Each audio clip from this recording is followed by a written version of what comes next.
Hello everyone and welcome to the Starseed Dragon channel. We are going to review the Phoenix cards by Susan Sheppard, illustrated by Tony Taylor. This is reading and interpreting past life influences with the Phoenix deck. And it is 28 full color Phoenix cards representing the cultures of the world. 272 page illustrated quality paperback book. And I thought that this was really interesting and wanted to review it. There aren't many cards, so I think we can get through one video of this. 28 full color Phoenix cards, but you know, I've thought that before. It depends on this is a full-size book. I tell you what, it's a full-size book. Let's take a look at what we're doing here. Oh well, these are pretty big descriptions here. So I'll probably only read partial descriptions. I don't know. What are we going on here? Wow, there's a lot to go over. So I'll probably only read part of it. We shall see. Oh, we have Inner Traditions Bear Company. Inner Traditions. Let's see. Please send us this card to receive our latest catalog. Oh, interesting. Good to know. So let's see what else they've got here.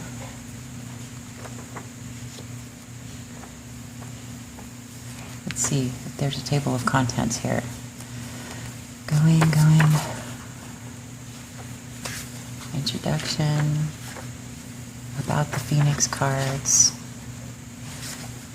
Contents. Interesting. So I guess we'll just read through because they're not separated into any type of groupings like the tarot is. So we'll just read through all of them and get through it. And I will only read part of the descriptions. I don't think that we'll have enough time to be able to go through. Oops.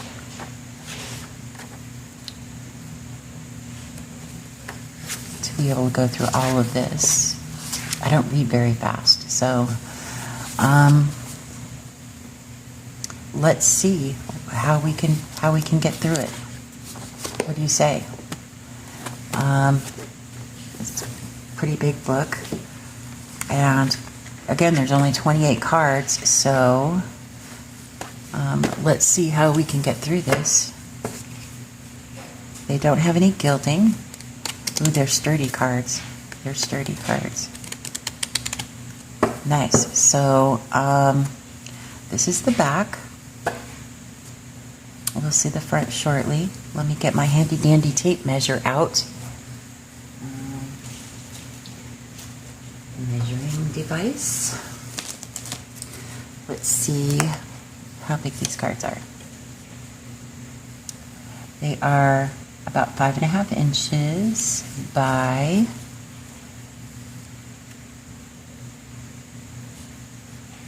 3.5 inches, or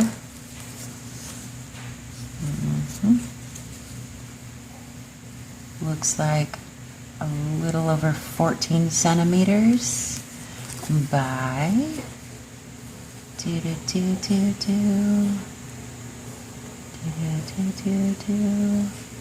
a little over 9 centimeters. Okay, so let's take a look at them, and I will again only be reading part of the description. Let me see if I can get up close. That's a little too close and personal, don't you think? Okay.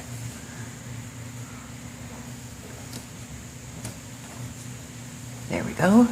Okay? Get my reading glasses on. And let's go to number 1. Wow, this is a really intense book. That's for sure. So, number 1. Nothing is greater or less than I. Zen Buddhist design. Symbol. The symbol you have chosen is a Zen Buddhist design. The floating circle is in perfect harmony with the calm rock-like shapes that typify many Zen Buddhist concepts.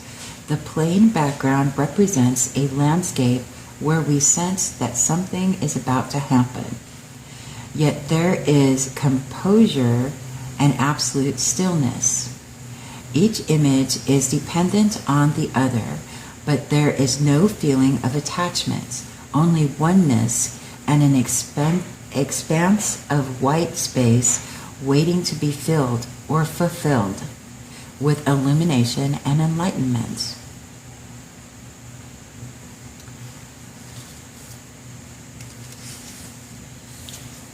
Interesting.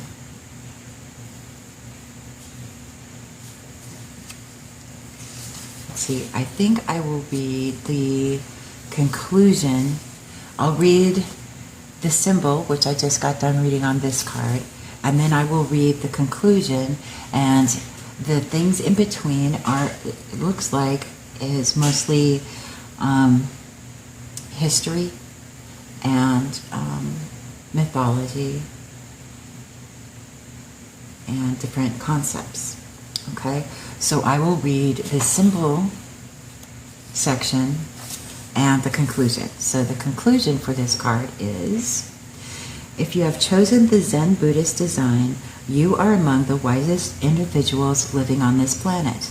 Although you might not completely understand the source behind your usually wise approach, you trust your inner self to lead you towards paths of enlightenment with a calm confidence that others greatly admire.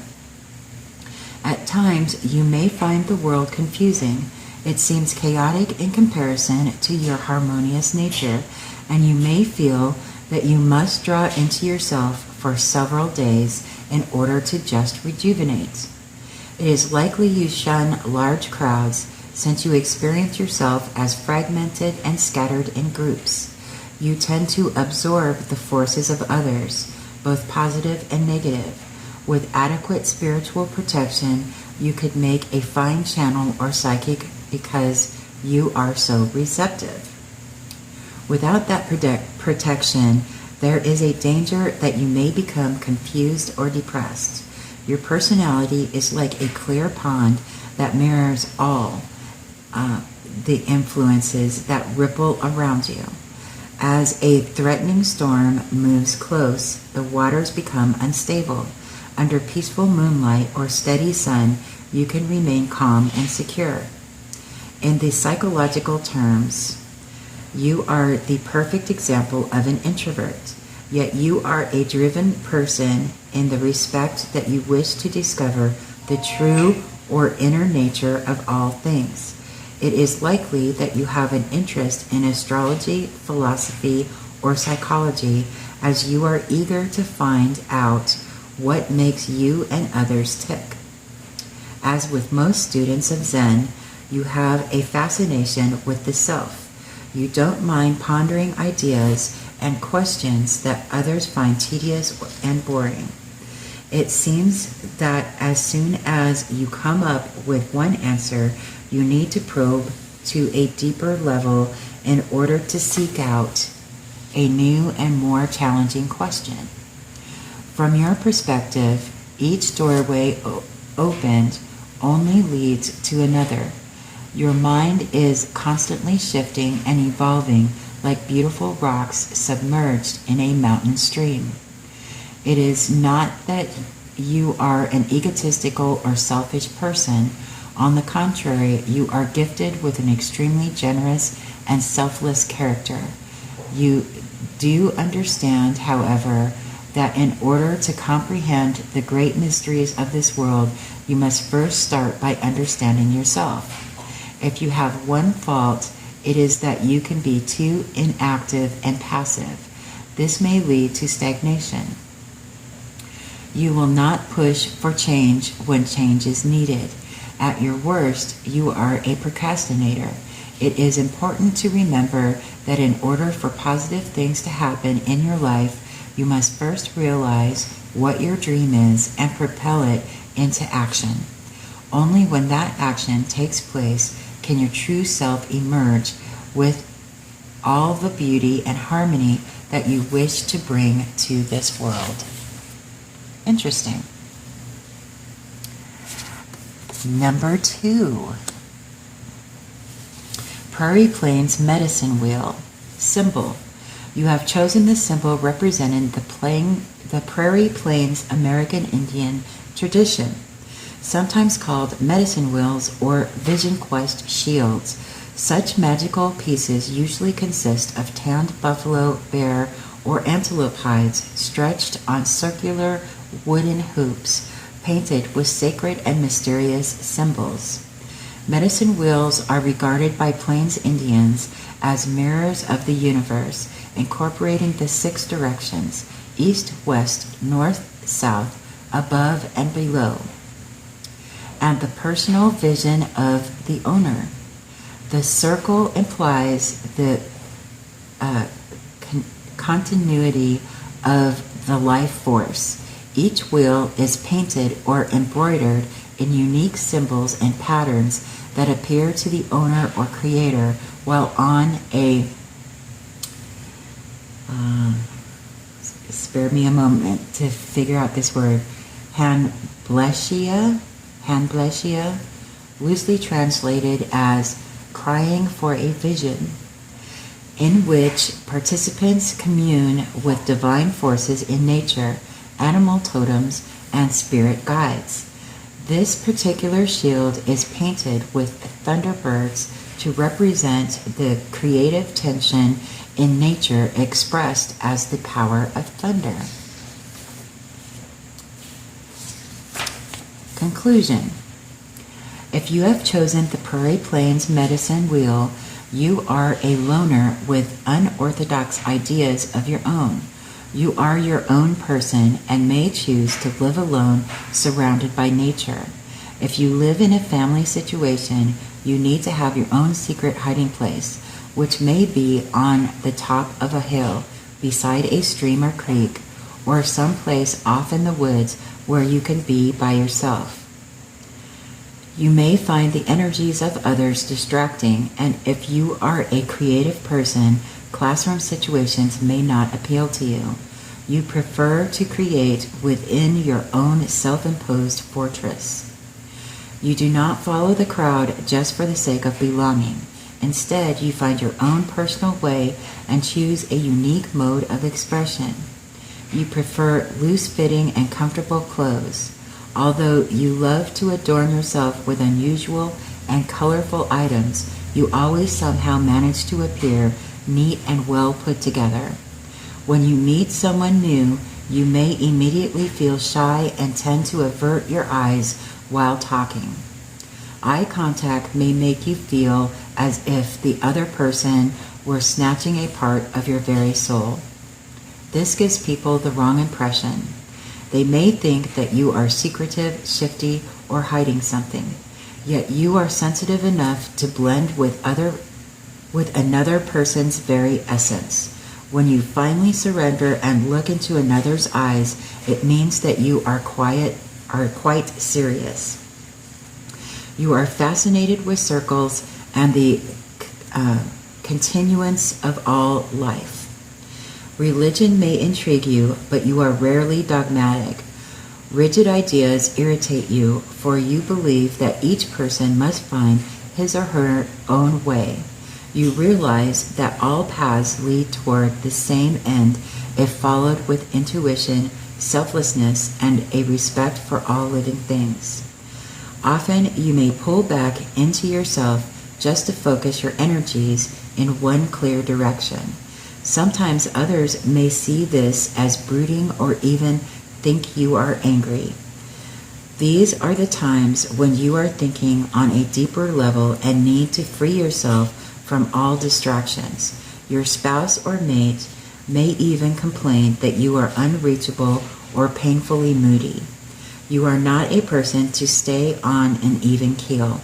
Although you are quiet, you are also intense and passionate. You have an energy about you that pulls some people toward you and frightens others away. No one could accuse you of being lukewarm.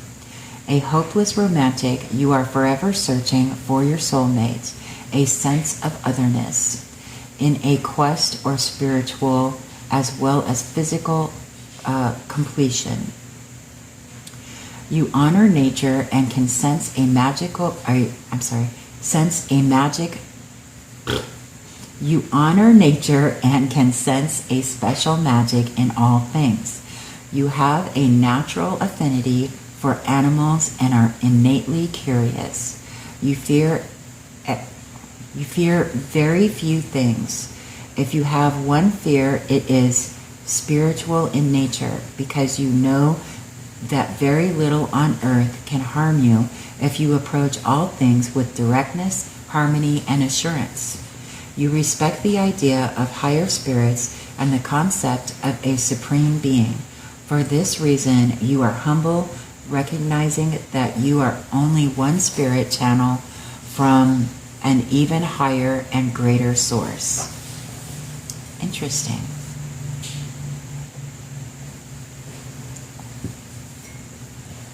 Okay.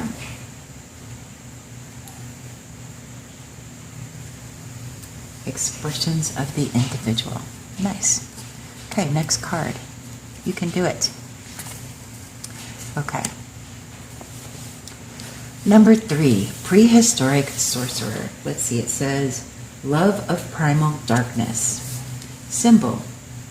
The symbol you have chosen is a prehistoric cave design thought to be the portrait of a sorcerer. The composite figure of this magical apparition has the paws of a bear, the beard of a man, the torso of a lion, and the antlers of a deer. It is believed to have great magical significance and may be the earliest evidence of human shamanistic practice. Conclusion. If you have chosen this primitive symbol of the prehistoric sorcerer as a past life symbol, you feel a kinship with the most ancient souls who lived on this planet. You have a keen interest in the occult, hidden knowledge, and magic of any kind. You have a finely developed imagination and an ability to visualize events before they happen. This sense of vision allows you to imagine both the past and future. Like so many other artists and creative people, you are visually oriented. You will be attracted to the way something looks before you need to know what makes it tick. You understand intuitively that what is seen on the outside is only a manifestation of what is felt on the inside. There is a tendency towards earthiness, but you are keenly aware of spiritual forces that surround you. In fact, your psychic skills are strong enough that there are times when you seem to have an almost X-ray vision. You may see or sense an illness in another body before you are ever told about it. You can be a wonderful judge of character, but that doesn't mean you always listen to your own advice. When you are involved with people who are not as honest as you, you are much more tolerant than you should be. You may even tell yourself that it's your pity and sense of humanity at work. You like to help others out of bad situations, and you see this as a challenge, but you're also motivated by a fascination with power, both positive and negative. You need to be aware that you can lose yourself in shadowy forces as well as in the forces of light. You have an insatiable curiosity about religions and the occult. However, you are also skeptical and most likely do not actually believe much of what you read. You may even question your own psychic experiences, mulling them over in your mind with a fine-tooth comb. You are naturally curious. Your inner drive will force you to attain something of great significance in your lifetime. It is possible that you are already recognized for some unusual belief or creative discipline. However, you need to learn restraint and not push too hard with some of your opinions. Your immense willpower, I'm falling off my chair. Your immense willpower can get out of hand and could easily make enemies this way. On the other hand, you do influence people, and if you decide to carry others along on your route to personal success, you will remain well-liked and well-known. On a surface level, you appear complex to others. There are times when you may feel defeated before you begin a new project. The immensity of life seems overwhelming to you. There is a sense of maturity and wisdom about you, regardless of your biological age. You have faced some major setbacks in your life. You are not a person who gets things by luck alone. Whatever comes your way comes through diligence and hard work. Yet because of your determination, it is likely that you will go much further than many of the people with whom you surround yourself. If a person were to sum up your personality in just one word, it would have to be depth. Your thoughts and feelings may seem so complicated and deep that it is hard for you to understand yourself. This may well be one reason why others tend to misunderstand and misread you. As you begin to understand your own motivations and thoughts, your personality will begin to transform into something entirely new. You may feel as if there is something unexplainable and mysterious that continues to push you forward from somewhere deep inside. You are rarely satisfied. Although you are fascinated by dark forces as well as light ones, you must learn that successful magic by itself does not necessarily indicate authentic spiritual development. True psychic ability is not merely a power, but a feeling of empathy and sympathy, an intuitive understanding of everything around you. It is the source of all life and stems from an ability to love unconditionally. What is powerful and stirring is not necessarily good. You have psychic ability and an unusual wisdom gained through countless lives. People may seek your counsel, for you can make them feel secure and accepted. You are not one to judge or to take a limited view of what is generally considered sinful.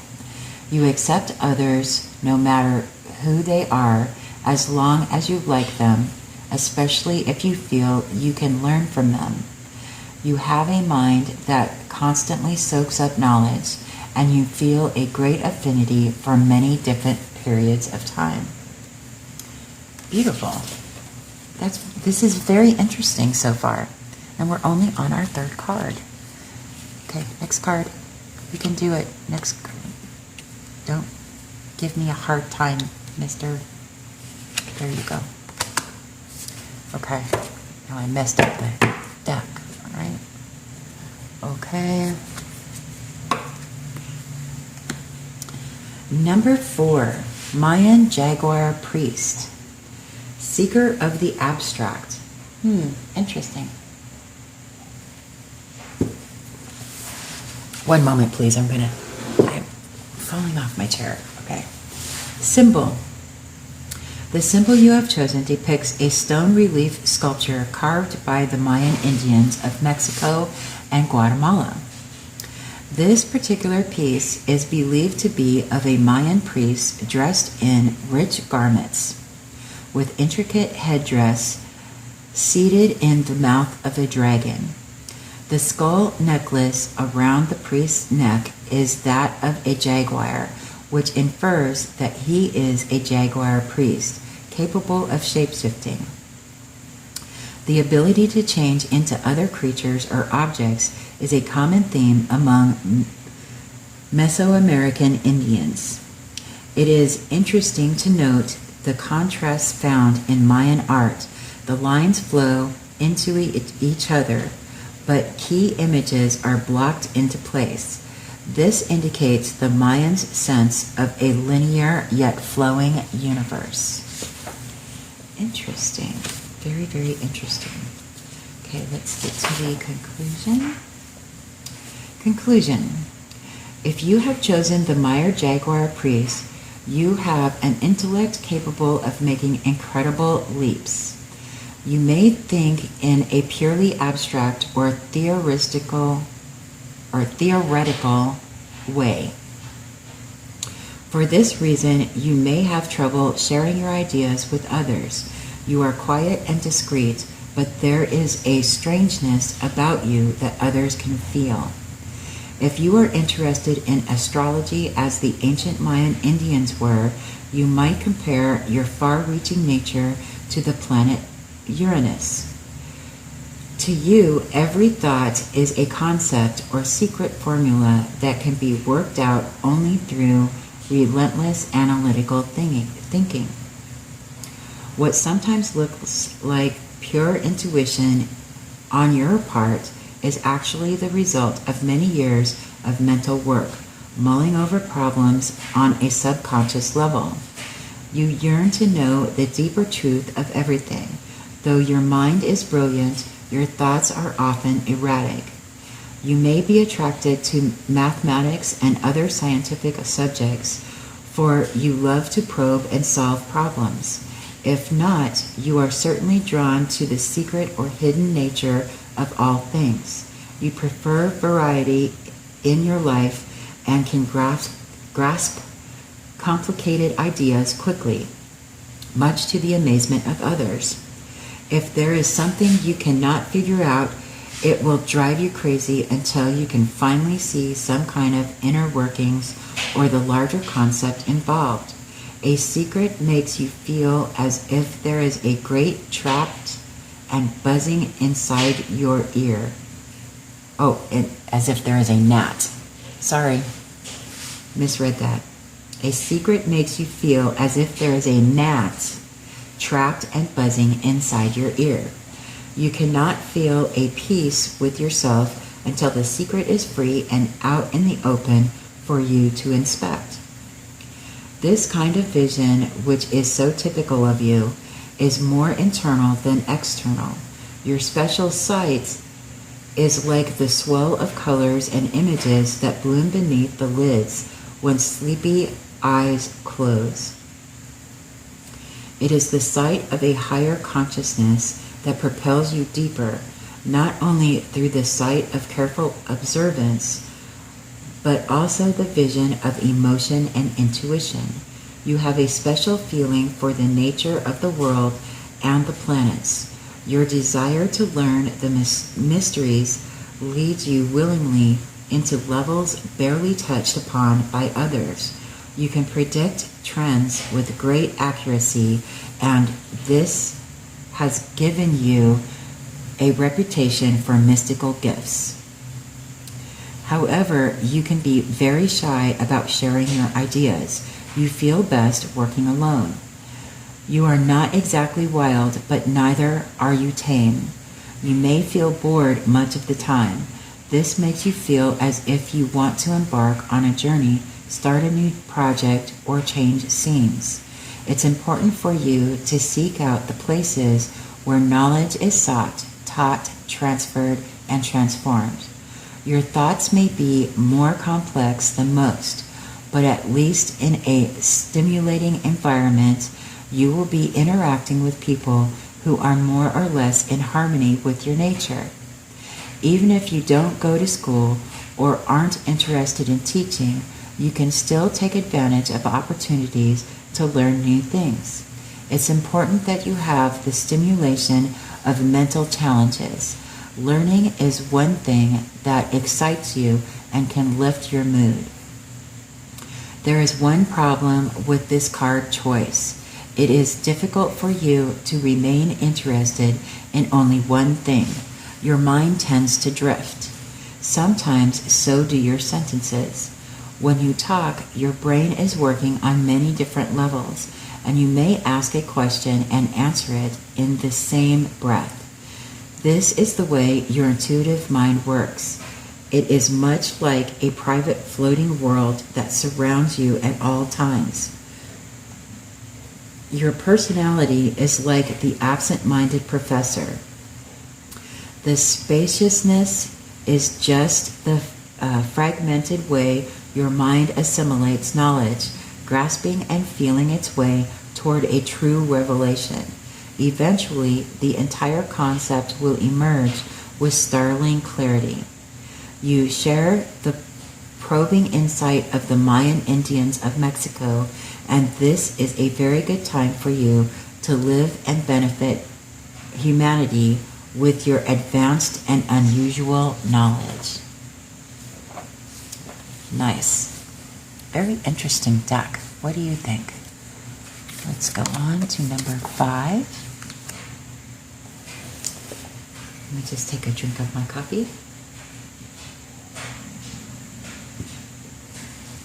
Number 5, Egyptian Butu goddess, child of the dark world. Symbol. The symbol you have chosen is from a mural design in a burial chamber in ancient Egypt. Butu, the cobra goddess and divine protector of the king, also governed Lower Egypt and the winds of the north. The complexity of religious and spiritual thought among the ancient Egyptians is still not completely understood. We do know that the Egyptians worshipped several hundred gods and goddesses. Like the later Mayan Indians of Mexico, the Egyptians had gods and goddesses governing the 12 hours of the night and day, gods of the planets, gods of the days of the months, gods of the winds, and gods of the senses. This particular Butu design was taken from the tomb of, please forgive me, Amun Kasur Kapish, Amun Kasur Kapish, who ruled Thebes in the 20th dynasty. Interesting. Let's see. Conclusion. If you chose the ancient Egyptian Butu goddess as a past life symbol, you are a colorful and creative individual with well-developed, finely tuned psychic abilities. You feel strong affinities for all types of esoteric study and metaphysical theories. Anything odd or different intrigues you. Your beliefs and interests are usually flexible and multidimensional. Like the 1,000 eyes of the honeybee, you can see and more truths than one. Your objectivity gives you an especially intelligent approach. You are not one to view life strictly on a surface level. Instead, you feel compelled to delve into areas others are afraid to open or unlock. You would make a fine investigator, writer, or psychologist. Religious rituals appeal to you, and you are very curious about any aspect of life that remains hidden. Because of your interest, you have great respect for most of the world's great religions. It's not that you are attracted to showy things and cannot see the realm of the spirit on your own. You simply enjoy the icons and sacred objects that allow transitory spiritual energies to appear. Transitory. That allow transitory spiritual energies to appear real. To you, ritual adds a sense of drama and richness to an event. Because of your own keen interest, because of your own keen interest in the unseen world, it is likely that you are also superstitious. You would never avoid a black cat crossing your path, but you wouldn't forget seeing it either. If one were to compare you to a planetary energy, it would be Pluto, the planet of death and rebirth. You are constantly transforming the ways that you view different world mysteries and enriching the experiences of others with your unusual vision. There is an aura of mystery and secretiveness around you, which you unknowingly encourage. Others may even spread rumors that attribute powers and influences to you that you've not even considered, like practicing magic. Yet there is a well of power within you that others can immediately feel, even when it is untapped. You tend to attract jealous or threatened responses, and it's important that you learn to live with this fact. People are curious to know what it is you have. Try to be more consciously aware of your powers. Because of your past life in such an extraordinary culture, associates may find you eccentric at times. You are intrigued with the past and love to contemplate the complex mysteries of this planet, and maybe even others. You tend to approach subjects head on, even subjects that others fear. It isn't so much that you are fascinated by death, it's the mystery that follows death that fascinates you. You may be a great fan of ghost stories and anything else that seems to substantiate a spiritual experience. This is all a part of remembering your past life. There is one aspect of ancient Egyptian life that may cause obstacles in your present life. At times, you may become locked into a uniform way of thinking that is negative and defeating. Although your intellectual interests tend to be creative and adaptable, you have a fear of change that fosters fantasies of doom. This is very difficult for you to transcend, for your rich imagination creates events that seem real and foreboding. A sense of gloom can interfere with psychic impressions. You need to cast these feelings out and trust the wisdom of a higher power.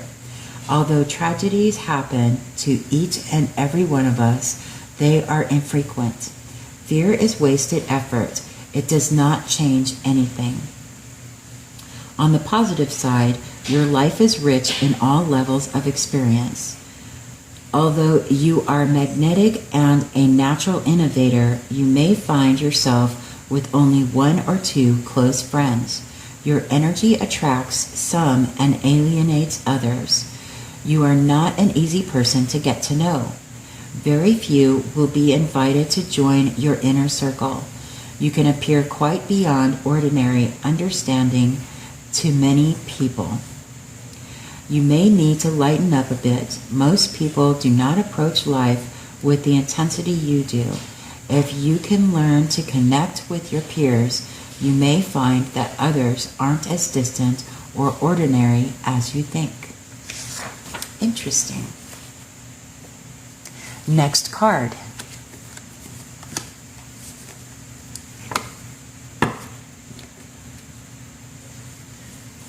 Okay. Interesting cards. Number 6. Mound Builder Hand Effigy. Probe into the unknown. Symbol. Your chosen symbol is a hand effigy made of mica that was taken from a Hopewell Indian burial mound in southern Ohio. Mica is a fragile mineral that the Hopewell Indians obtained through trade with tribes from the Blue Ridge Mountains in North Carolina. It has a high luster like silver and was used for hand and animal cutouts, ceremonial objects, mirrors, jewelry, and sacred gravesite decoration. Gravesite. What am I reading? The use of mica is prevalent in burial mounds of the Hopewell Indians. Interesting. Very, very interesting. Conclusion. If you chose the mound builder hand effigy, you are a person who loves to dream and investigate. You have a serious interest in the ancient world and in arcane knowledge of any kind. You are forever expanding your own world by following your natural curiosity and need to know. It is difficult to pinpoint what fascinates you most. Your interests take you down many paths and lead you in many diverse directions. You display a powerful need for accomplishment. If something interests you, you will pursue it and neglect everything else around you. This may cause some friction, as you tend to neglect loved ones and friends while involved in these projects. Because your mind is easily stimulated, you may come up with zany schemes that others considered impractical.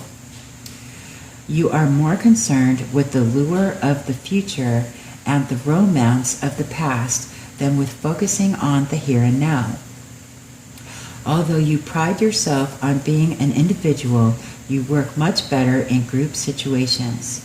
It is important that you learn to organize your thoughts and pool your energies. You can have a powerful influence over others and must learn to use this ability with as much wisdom as possible. You are a person who makes a difference because you approach life with wisdom and generosity. Whatever you touch turns to gold. Your visionary qualities can be expansive. Others around you realize this and gravitate towards you. It's a type of magic that you have about you. You can inspire others towards greater things and and lovingly show them what is possible. In most cases, you are an enthusiastic and positive person. You seek to advance yourself as well as others. You are very unselfish with your gifts and your successes. What benefits you works to benefit those around you. You believe in sharing, and you realize that the eventual result will be rousing success for everyone involved. There are times when you are extremely restless and nervous. You may feel a need for a change that is radical, extreme, and abrupt. In many aspects, you will experience numerous new beginnings in your life. Every 7 years, you seem to evolve into a totally new being. You feel a need to resurrect yourself as something entirely new. Thankfully, most of your choices lead to positive and creative change. You are never completely destroyed, even during times when you feel ready to collapse just before an important passage occurs. Your family may worry that you are jumping off a cliff or making unwise choices. Yet you are compelled to clear your life periodically of any negativity that you have absorbed from others. For you, change is absolutely necessary, much like being born again into a new life. You have an extremely sharp and imaginative mind, which enables you to envision the many things that are within your grasp. Most people see this as creativity and innovation at work. In reality, it is just a strong belief in the way things are going to be. You believe it, therefore it is true. It's as simple to you as that. For the most part, you seem dreamy to others, but your visions are not without reason and substance. What others see as sheer fantasy is your progressive glimpse into the future. What is fantasy now will be reality tomorrow. Very, very interesting. Next card. Okay. Number 7. Gypsy Amulets. I take what I need with harm to none. Symbol. The symbol you have chosen is a painted amulet used for protection by the Rom people, or Gypsies. This magical stone is associated with the Kalderdasha clan of Gypsies, a tribe symbolized by a serpent and stars. Amulets are used as a charm for health and spiritual protection. They were once used to drive out malefic spirits. The green serpent on the stone represents a benefic mystical power. Most magical amulets were, as they are today, kept in a velvet pouch or worn around the neck on a string. Conclusion. If you have chosen the Gypsy amulet as a symbol, you are an exceptionally clever person. You have an intelligence that stems from your shrewd ability to observe and judge character in almost any given situation. There is a strange beauty about you. You love clothes with unusual patterns and stunning designs. Your home is your castle, and you like to carry parts of it with you. What might look like a mess to others represents the many special things that you love to be surrounded by. You may even carry photographs or comforting items in a purse or bag to remind you of the things and people you adore. You have an exquisitely sensual, tactile nature. It's important that you are caressed or touched often. Without this affection, you may grow depressed or listless. A healthy debate allows you a chance to cleanse your soul of any negative emotions. Even the most heated discussions can make you feel much better. Once an argument is over, you carry no resentment or bad feelings for the other party, unless, of course, your partner has resorted to dirty tactics. If so, you will never completely forgive it. If you decide to pardon your offender, your trust is lost. You cannot forget. That is just the Gypsy way. It is difficult to keep secrets from you. If you suspect that someone is withholding knowledge from you, it will drive you crazy until you find out exactly what it is. You are precise, probing, and possessive. A secret challenges you to expose it for everyone else to know and see. You have little respect for a hypocrite or anyone who is holier than thou. Sweet and endearing words cannot fool you, for you know the true nature of the people you are dealing with. This makes others nervous when they first meet you. When it comes to your own life, you reveal very little. You are like a mysterious doorway that no key truly fits. You have many secret feelings and thoughts that you've revealed to no one. Some of these are wonderfully creative ideas that could make you a fortune one day. You are industrious with a wonderful potential. You are shrewd and crafty, but you may lack the confidence to develop your creative ideas and flesh them out. You may tend to wash your hands often. You simply cannot tolerate dirt or filth.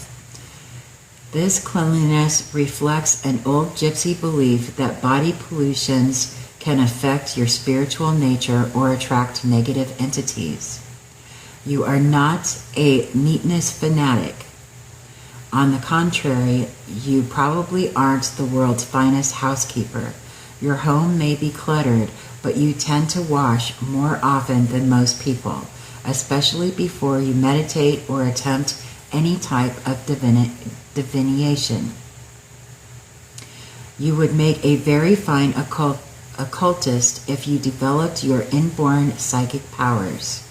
You like to study varied forms of esoteric knowledge. It's important that you concentrate on one special interest. You are versatile and receptive, but you need to be aware that maintaining too many interests can preclude your success in any one.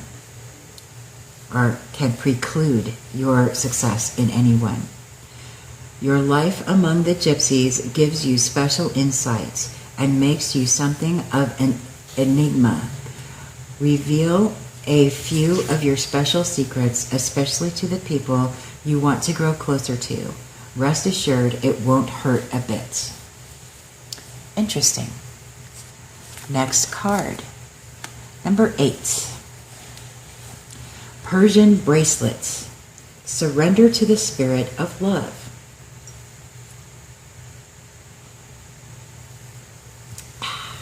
Okay, symbol.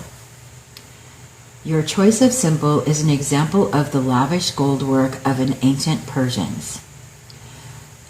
This unique bracelet, which depicts the budding heads of twin rams, is representative of Persian imperial art. Persian imperial art combined elements of various influences from the cultures of Greece, Mesopotamia, and Egypt. This particular piece dates from the Achaemenid period during the reign of King Darius, an early time of affluence, beauty, and romance. Conclusion. If your choice of symbol is the golden Persian bracelet from the time of King Darius, you are a romantic. But above and beyond anything else, you are spiritual. You like to live in your own rich imagination, which is colorful and exotic. Your need to surrender to a romantic relationship is misunderstood by others. For you, it's a way of getting back to God or the spiritual source. You know instinctively that any type of higher love is a form of surrender. For you, all love is spiritual. For this reason, you are repelled by anything that is base or crude. Coarse remarks belong to a world you would rather not be a part of, preferring to bask in the beauty and gentility of your own thoughts. Most people simply do not view romantic love as a spiritual thing in the same way that you do, and you may often be disappointed. This goodness about you can be miserably abused and exploited. Your partner may not understand that your need to merge spiritually often supersedes any need to merge physically or sexually. You may be more interested in a fantasy figure than in any real flesh and blood person. You may have many infatuations or many experiences of unrequited love during your lifetime. You must realize that you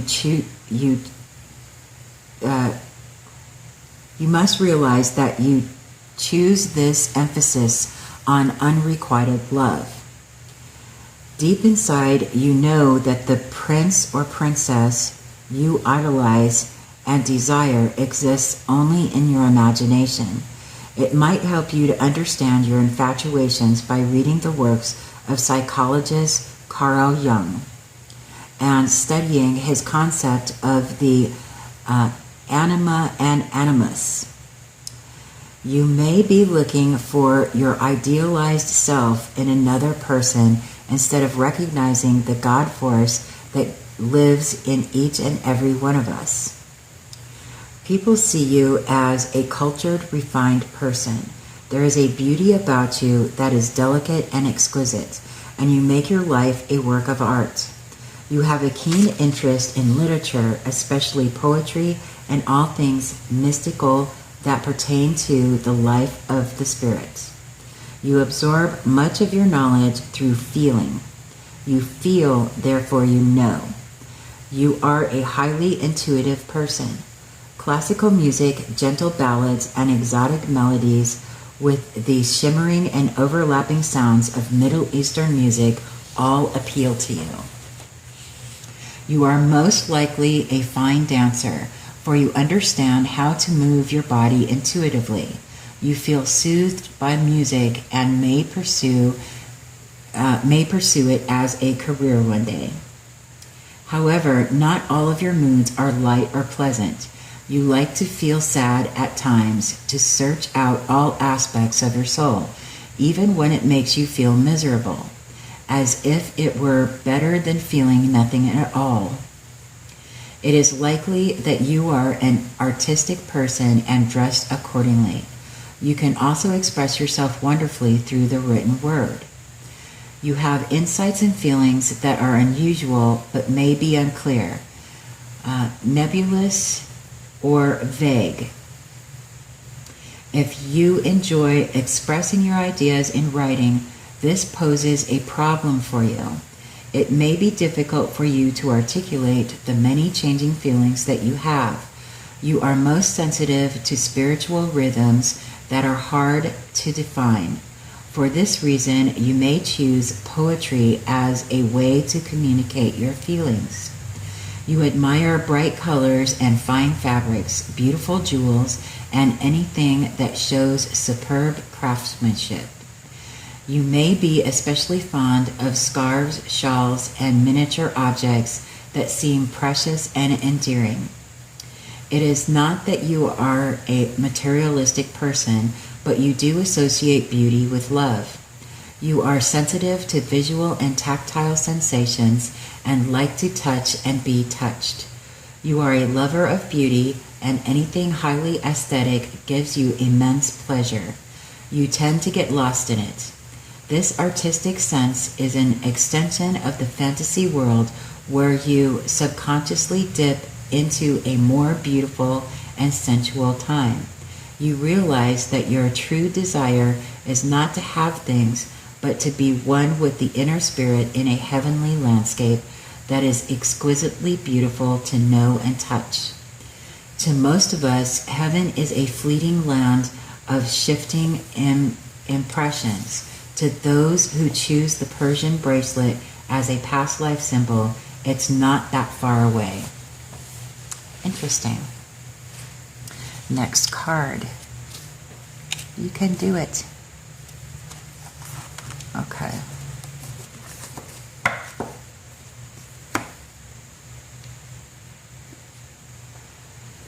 Let's see. Roman hand amulet. I came, I saw, I conquered. Symbol. The symbol you have chosen as a pre-Christian or is a pre-Christian bronze hand sculpted by the ancient Romans.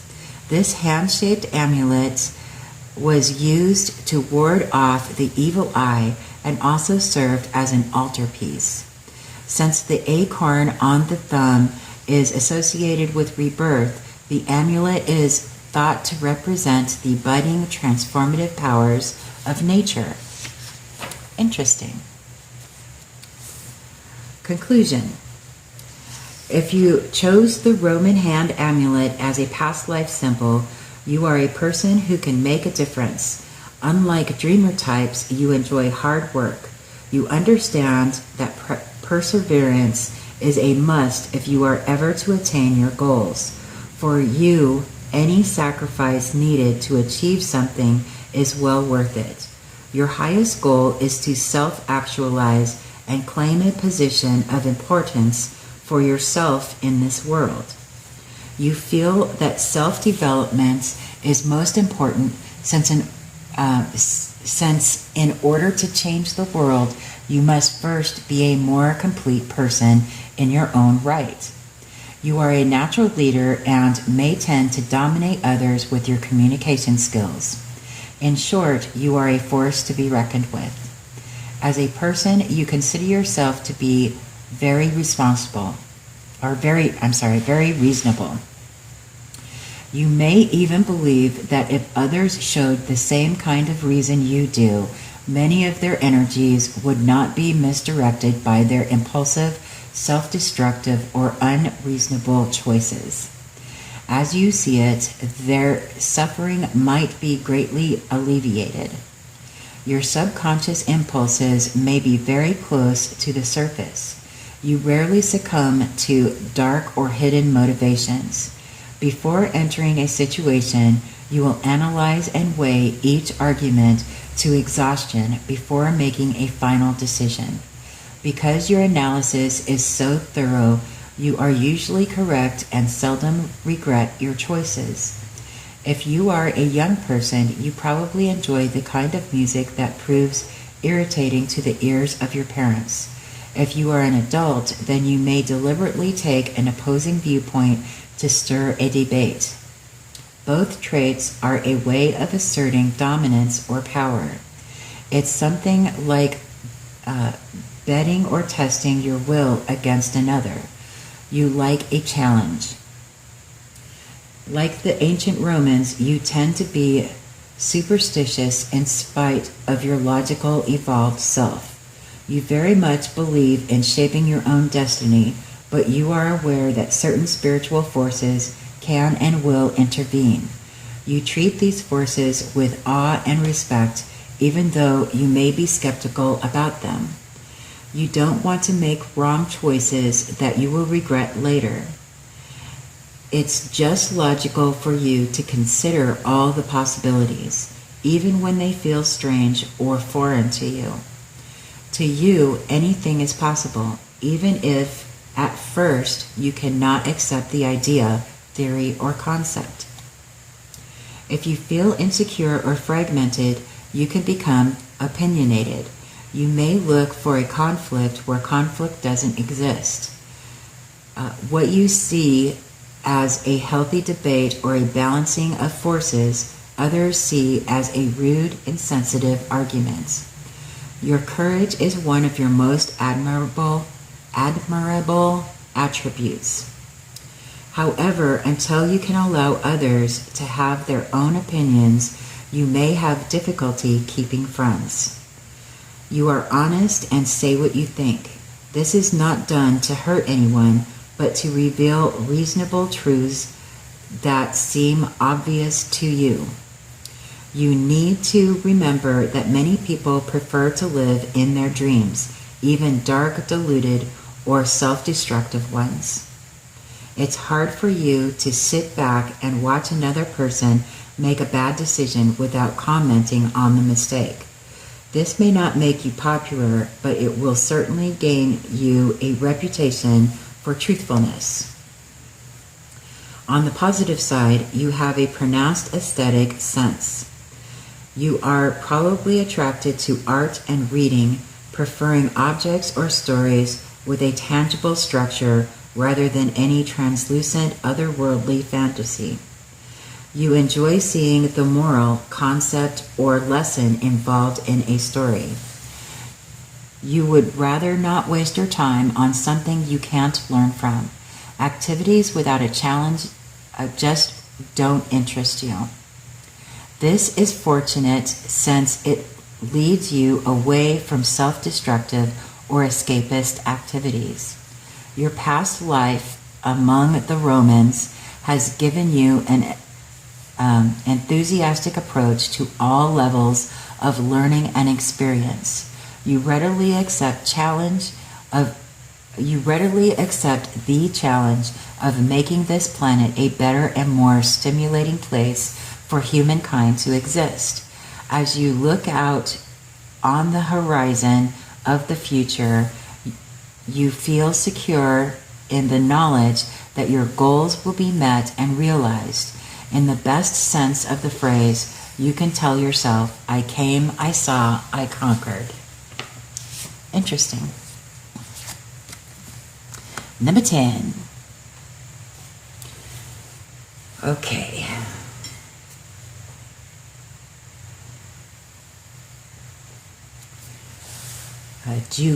Jukun Akuma Mask. I'm sorry if I'm mispronouncing these words. Jukun Akuma Mask. Child of the Old Moon. Symbol. Your choice of symbol is an Akuma spirit mask carved by the Jaguar peoples of Nigeria, associated with Aqua cults. The Akuma mask is not worn, but is used as a ritual object. This Akuma mask represents a ram. It is used primarily by the Jaguar peoples for healing purposes and purification rites. Ancestral spirits or an Akuma deity are believed to reside inside each carefully carved mask. These ritual objects do not gain their power from the objects themselves, but from the psychic forces contained within them. Very interesting. Conclusion.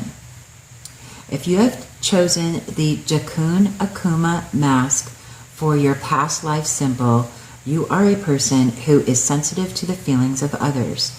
You are psychic and impressionable. Although you are talented, your talents may be unfocused. You need to feel accepted in a family environment. If you aren't close to your biological family, you will seek out a close circle of friends to provide family support. You may also become clannish and timid. You are shy with strangers at first, but after you get to know someone, you become a loyal lifetime friend. You have a regal, proud appearance, but the way you look depends very much on your shifting moods. It is often difficult to pinpoint your age. You may have a softly rounded face. People often guess that you are much younger than you actually are. Like the moon, you appear moody and mysterious. You are attracted to fine pieces of jewelry and rich fabrics. It's important for you to make a good impression.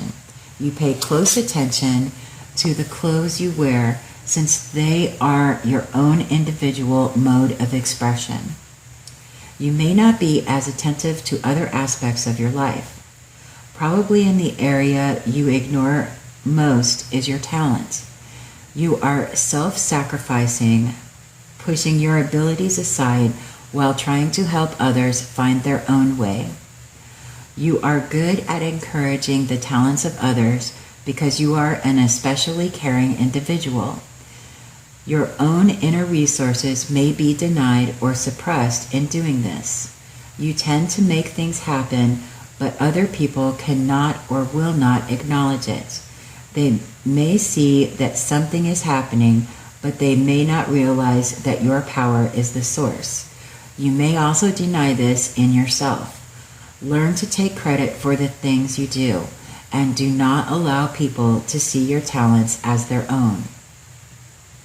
You know the meaning of suffering, but a spiritual birth takes place during unhappy times, which you correctly understand as necessary to your inner growth. Be careful not to cast yourself in the role of the martyr. Remember and admire the messages of Christ or Buddha, but make sure that your goodness is not exploited. You have a deep understanding of the human condition, but you may be reluctant to stand up for what you believe. You shy away from arguments that are too angry for your sensitive nature. You love the security of the womb and are especially sensitive to touch. If you are in an environment where you cannot touch lovingly or be touched and caressed, you will suffer a great deal. You are attracted to partners who can shield you from the harshness of the outside world. As a psychic, you are a powerful receiver. You know immediately how another person feels about you. You are especially sensitive to rejection. If you feel that someone does not like you, you aren't able to function very well until you are able to convince him or her to accept you. When your personal energies do not flow well with the energies of another, you tend to blame it on yourself. You need to understand that not everyone is as complicated as you are. Most people are not as sensitive to the phases of the earth, moon, and soul as you are. One important lesson for you is to learn to live in the present. It's wonderful to dream about the beautiful, splendid ages of past, but it is important to create a world where the riches from the past can live in the present. Beautiful. Next card. You can do it.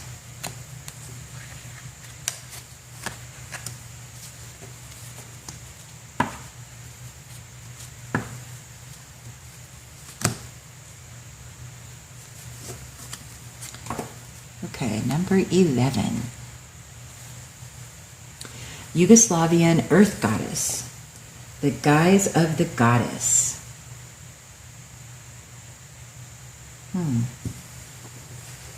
Okay, symbol.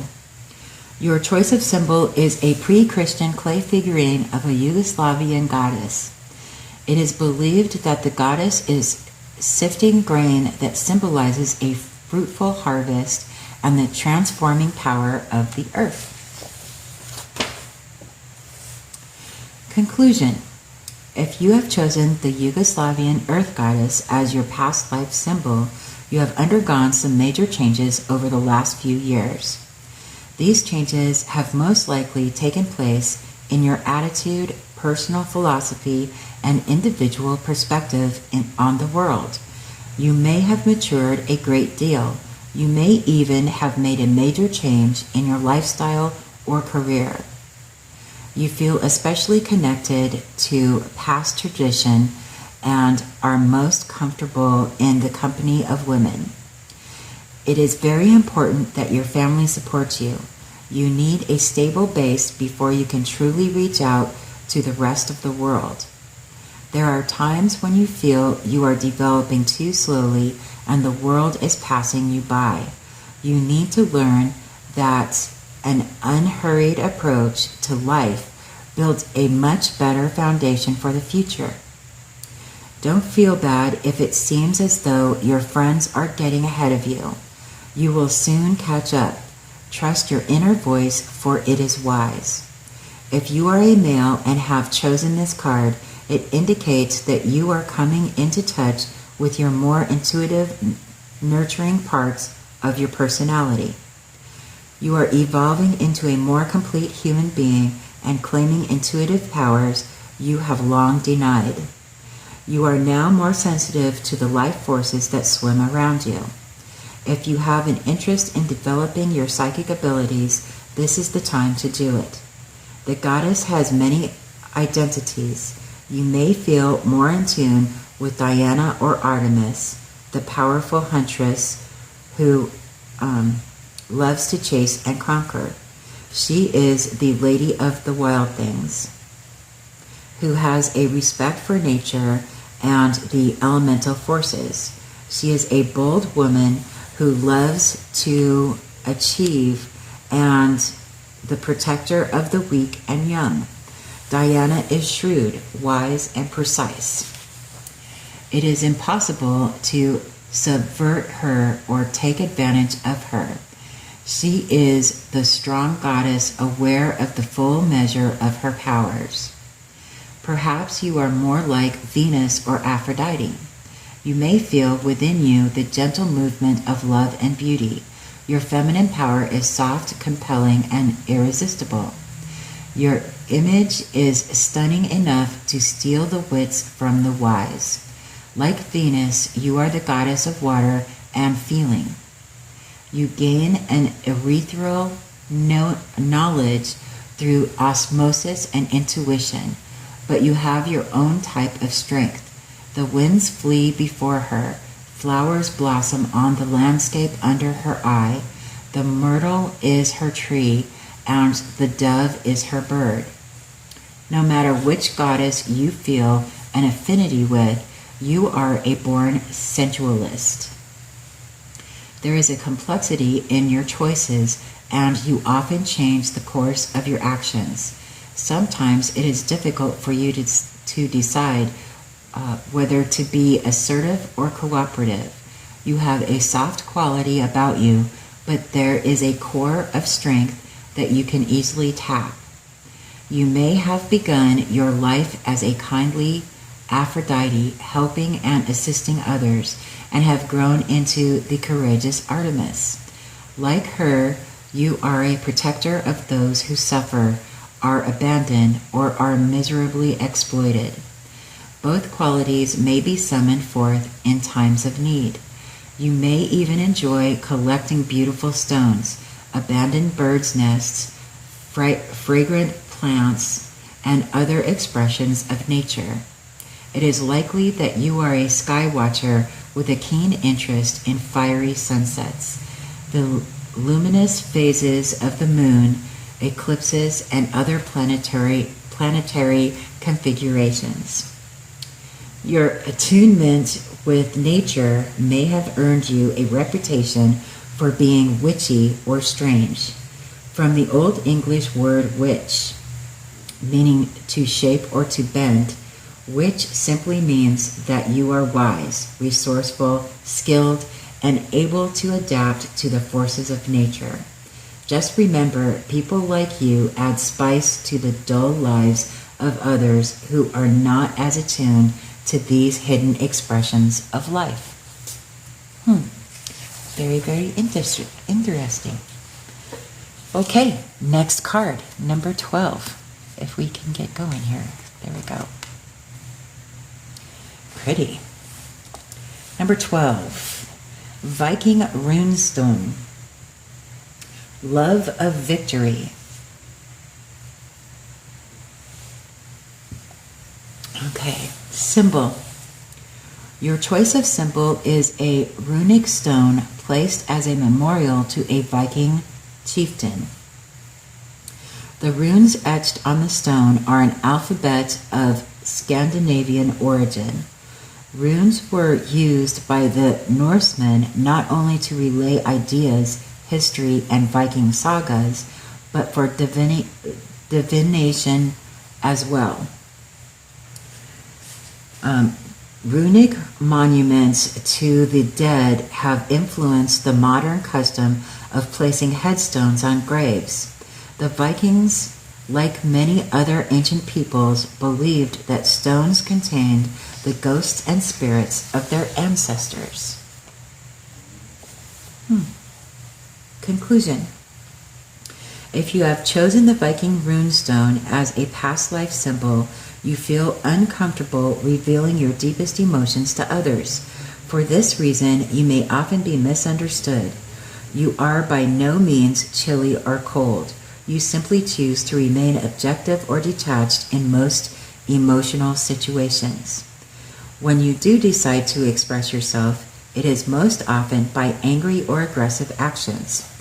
This usually happens when you are pushed to your limits. Your temper can easily flare. There is a tender place inside of you that is difficult to thaw. You guard this special place with secrecy and even a sense of shame. You don't want others to look upon you as underdeveloped or weak. You may have buried your emotions so far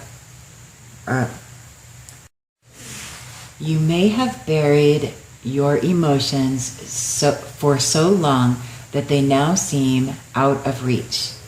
On the other hand, you suffer a great deal in your solitude. Other people may misread you, causing you a great deal of unhappiness. You give friends the impression that you don't need their help when you really do. You fear intimacy more than anything else. The truth is, your feelings are so deep that you are afraid you won't be able to control them if they are ever unleashed. You worried about this as a child and may still fear these strange dark powers that move within you. Your intense, stormy nature scares people. Others may gang up on you in an attempt to subvert your authority or power. Your silences may provoke criticism and gossip. You tend to rebel against established law and religion. You dislike being dominated, especially by people who use underhanded means to manipulate you. To you, this is completely unacceptable. Excuse me. If you are a man, you may be intimidated or puzzled by women. They reveal a side of you that you have long tried to bury.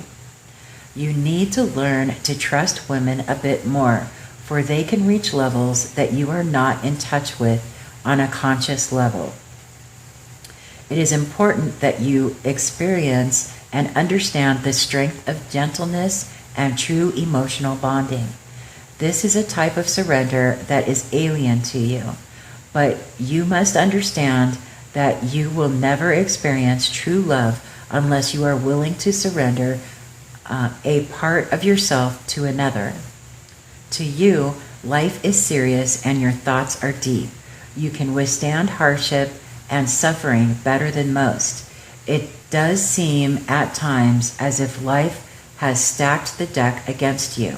Although you are strict with yourself, you do have dreams. Usually, these dreams are realized as you grow older and learn to approach life with more ease and lightness. Watch your tendency to be rigid, as this attracts criticism and makes it difficult for you to accept praise. The choice of the Viking rune may indicate difficulties or issues with women. Your mother may not have been able to accept you easily, so now it may be difficult for you to accept women. It is possible that you were born into an environment that was emotionally deprived, or that your family was under some great strain. Things are different now, so learn to forgive yourself and others. If you are a woman who has chosen this Viking Runestone, you are wise, magical, and strong. Never be afraid of your power and authority, no matter how much other people try to criticize or suppress you. Although you may appear gentle and kind on the surface, you will not buckle under to forces that are meant to cause you or your loved ones harm.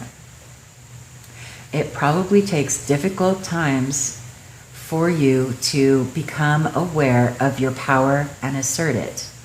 A life among the Vikings can give you an inner resolve that brings many victories in this life. Learn to channel your power and bring the light of victory to others. Beautiful. Next card. Here we go.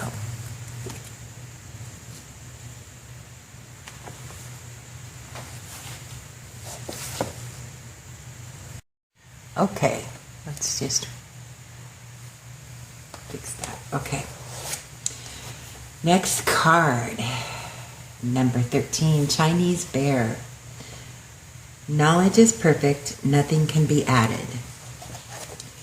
Symbol. You have chosen as past life symbol the funerary statue of a Chinese bear fashioned from bronze. Traditionally, the bear among the Chinese is considered a symbol of good fortune. However, we can find a deeper meaning in related cultures where the bear represents psychic healing and awesome spiritual power. The Ainu tribes of Japan still sacrifice bear cubs to prepare a place for themselves in the afterworld. American Indian tribes consider the bear waken or walking, something so magical and great that it is beyond human comprehension. This particular gilded bear served as the rudder on a funerary cart during the period of the fighting kingdoms in China. It was probably meant to bring the bearer good fortune and happiness in the spirit world. Conclusion. If your choice of symbol is this Chinese bear, you are a skilled, self-critical, and meticulous person. Others consider you discreet, unassuming, and reserved. You prefer a life of balance rather than the excitement of too many highs and lows that disrupt your gentle flow of energy. There is a place deep inside you full of tumultuous and passionate emotions that you carefully guard. You tend to project a facade of coolness. Others may fail to appreciate your refined nature. You are a master of self-control. You may shy away from intimacy because you are attempting to understand yourself. You may feel that you don't need the added distraction of trying to understand someone else. When you take on the problems of others, as you often do, you may begin to lose your sense of self. This makes you feel awkward and confused. You find the energies of a crowd disorienting. Others may need the approval of friends and groups to find out who they really are. You prefer to be alone. Only when you are completely by yourself can you feel the full measure of selfhood. Others view you as precise, with a wonderful sense of balance and proportion. You have a fine and discriminating eye for detail. Very little escapes the power of your careful observation. You have an extremely agile mind and an artistic imagination. For this reason, you would make a fine researcher, artist, or writer. You really aren't attracted to modern arts and fads, however. You are skeptical of anything that is unproven or new. Your aesthetic tastes are beautiful and refined, but very conservative. It is likely that you have an interest in health matters and are very conscious of your diet. The human body fascinates you. You find holistic medicine especially intriguing because you understand that before the body becomes well, the spirit must be healed. You are attracted to natural theories of medicine and have an interest in herbs, vitamins, and natural foods. You may have many worries and fears about your health and the condition of your body.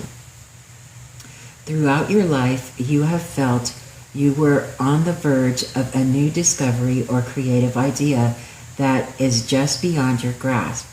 This is frustrating because you have felt yourself come very close to breaking new ground several different times. This unusual experience may keep you awake at night.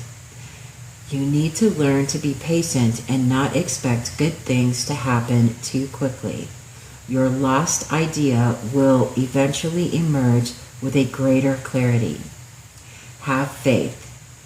For you, success and fortune will come at a moderate pace after many years of hard work. Whatever you choose to do will be substantial and long-lasting. It's important for you to know that your ideas have worth. Be careful whom you share them with. Do not be critical of yourself and others. You tend to lapse into petty fault-finding that other people find hurtful or discouraging. This is especially true insofar as friends are concerned. Remember that others respect your opinions. To think that you disapprove of them can be crushing, whereas criticism from someone else would be easily brushed away as a small slight. Your life among the ancient Chinese has made you wise, contemplative, and honorable. You are immersed in the flow of life and carry a special knowledge that can be found only in the rhythms of nature. It is a quiet, unassuming knowledge of pure simplicity. The Chinese sage Lao Tzu once wrote, "The knowledge of the ancients was perfect." In what way was it perfect? They were not aware that there were so many things. This is the most perfect knowledge. Nothing can be added. Interesting. Next card, number 14. Elizabethan Dancer. Love of the word.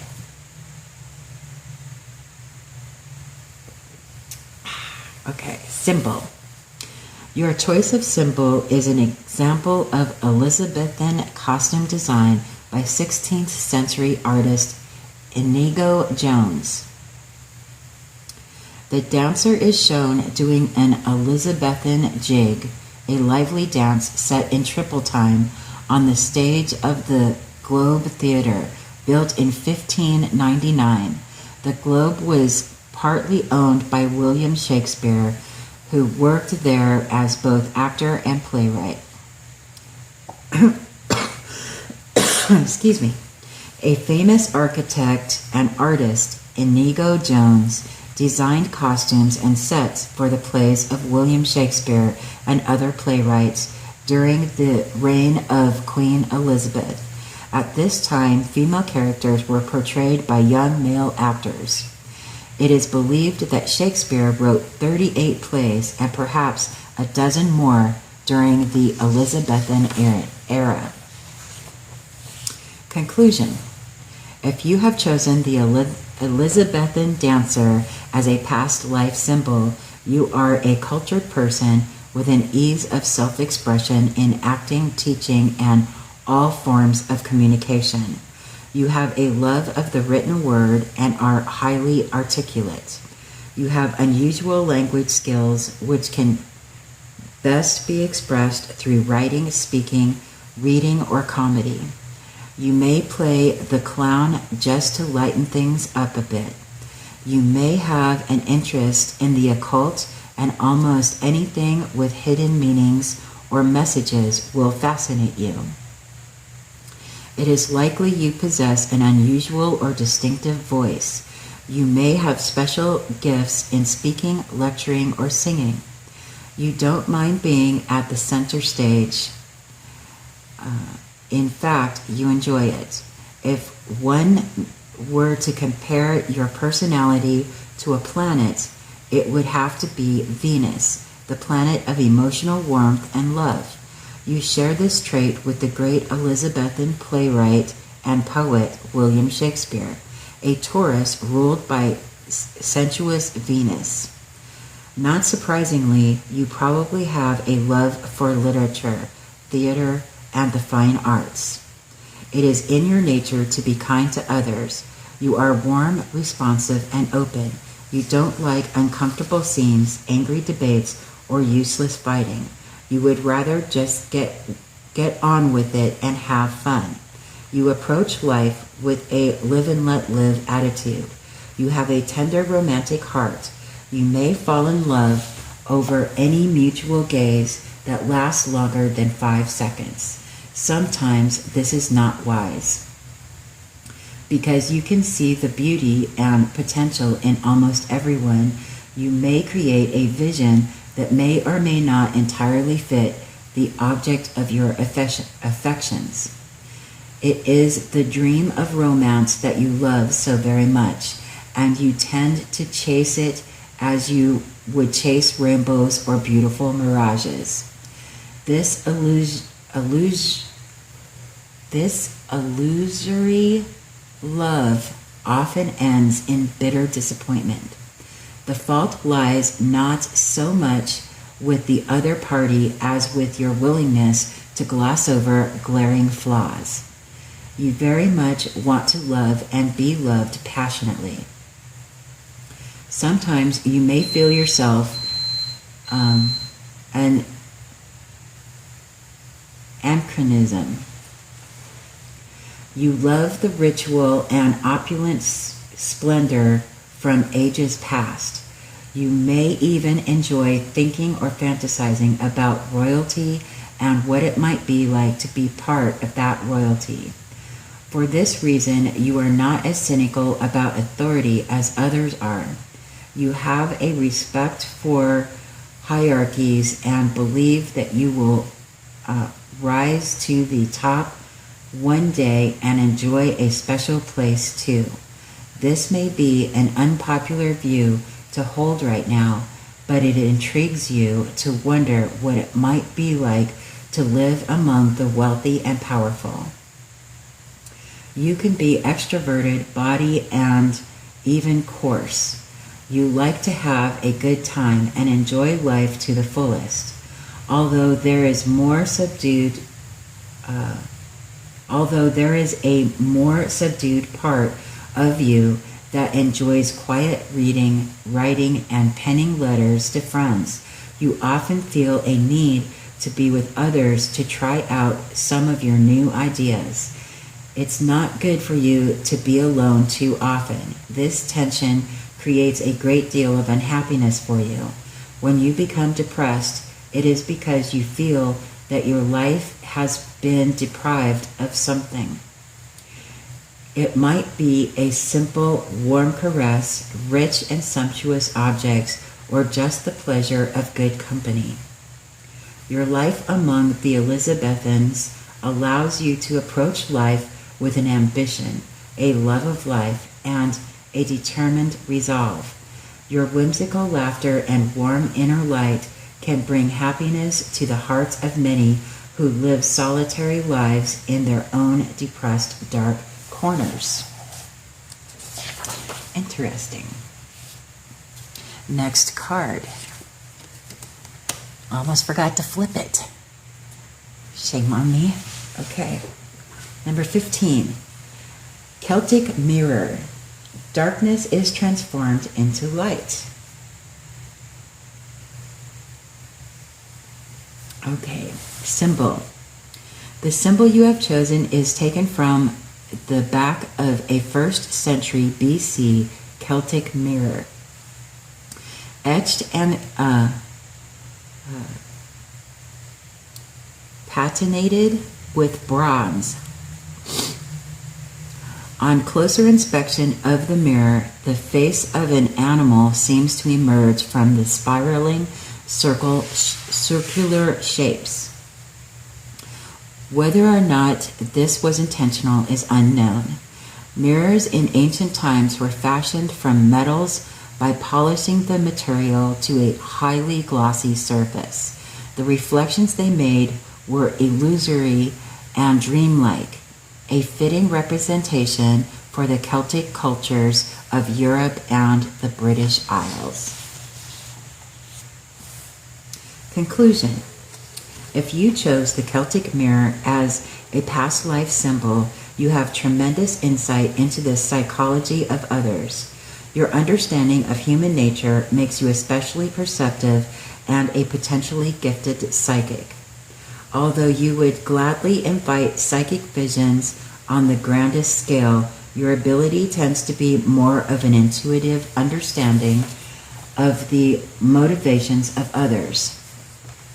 You may have analyzed your own motivations for many years, and you are able to tune into the unconscious thoughts of others. You love puzzles, and only the most complex individuals will capture your interest for long. You may be attracted to people or groups who are a bit eccentric. You understand the hidden side of our compulsions and would make a fine psychologist or counselor. There may have been many endings and beginnings in your life. When you chose to cut someone out of your life, it will be with great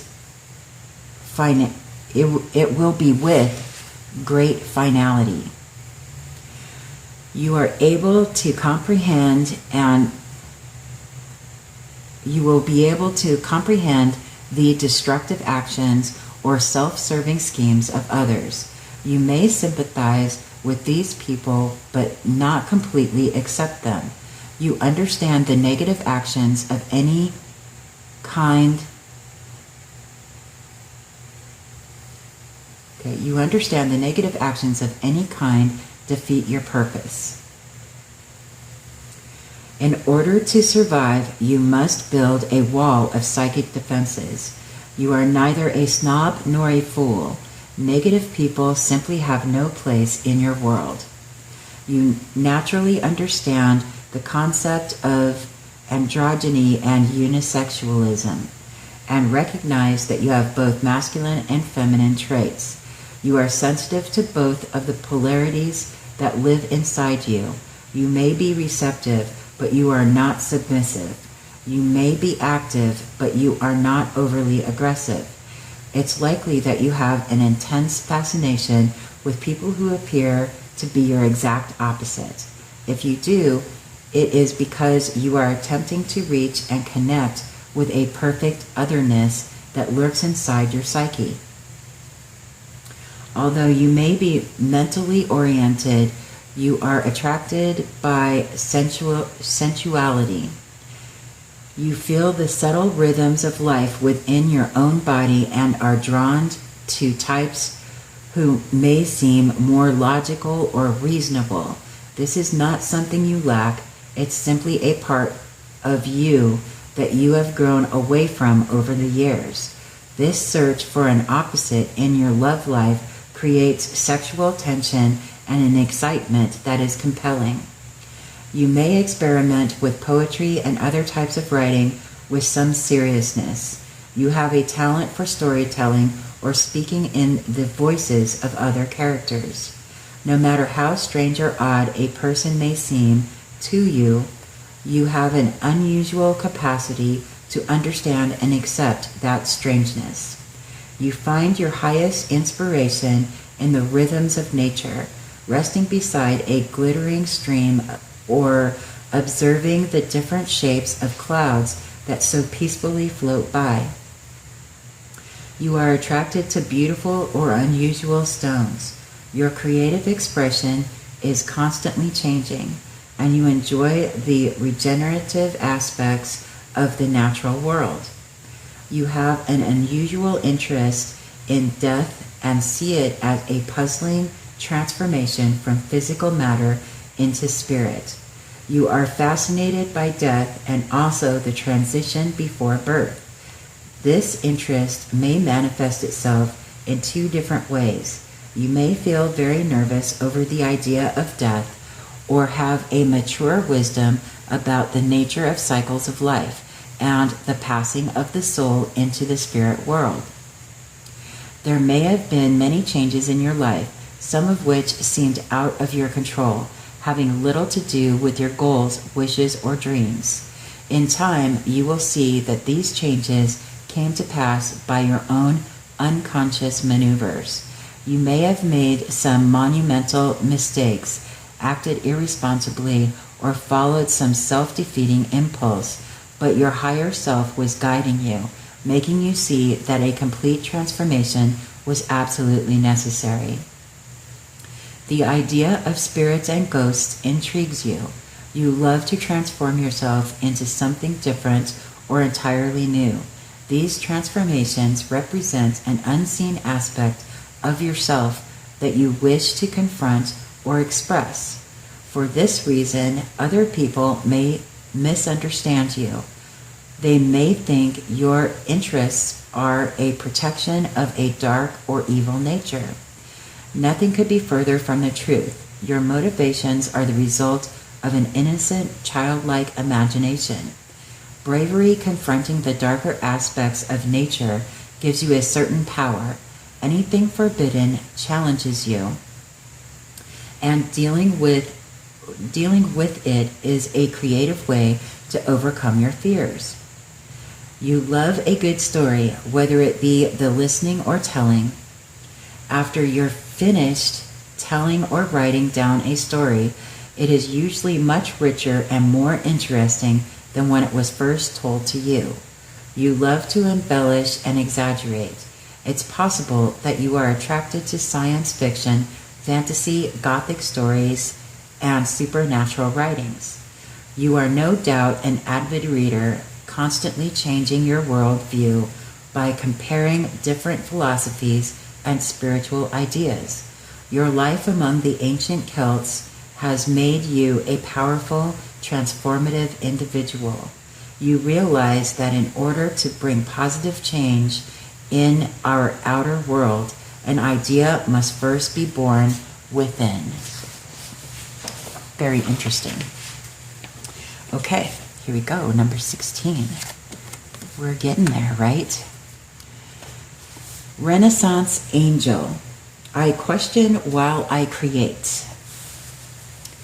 Your choice of symbol is an angel painted by the Renaissance master Raphael, the genial and much younger contemporary of artists Leonardo da Vinci and Michelangelo.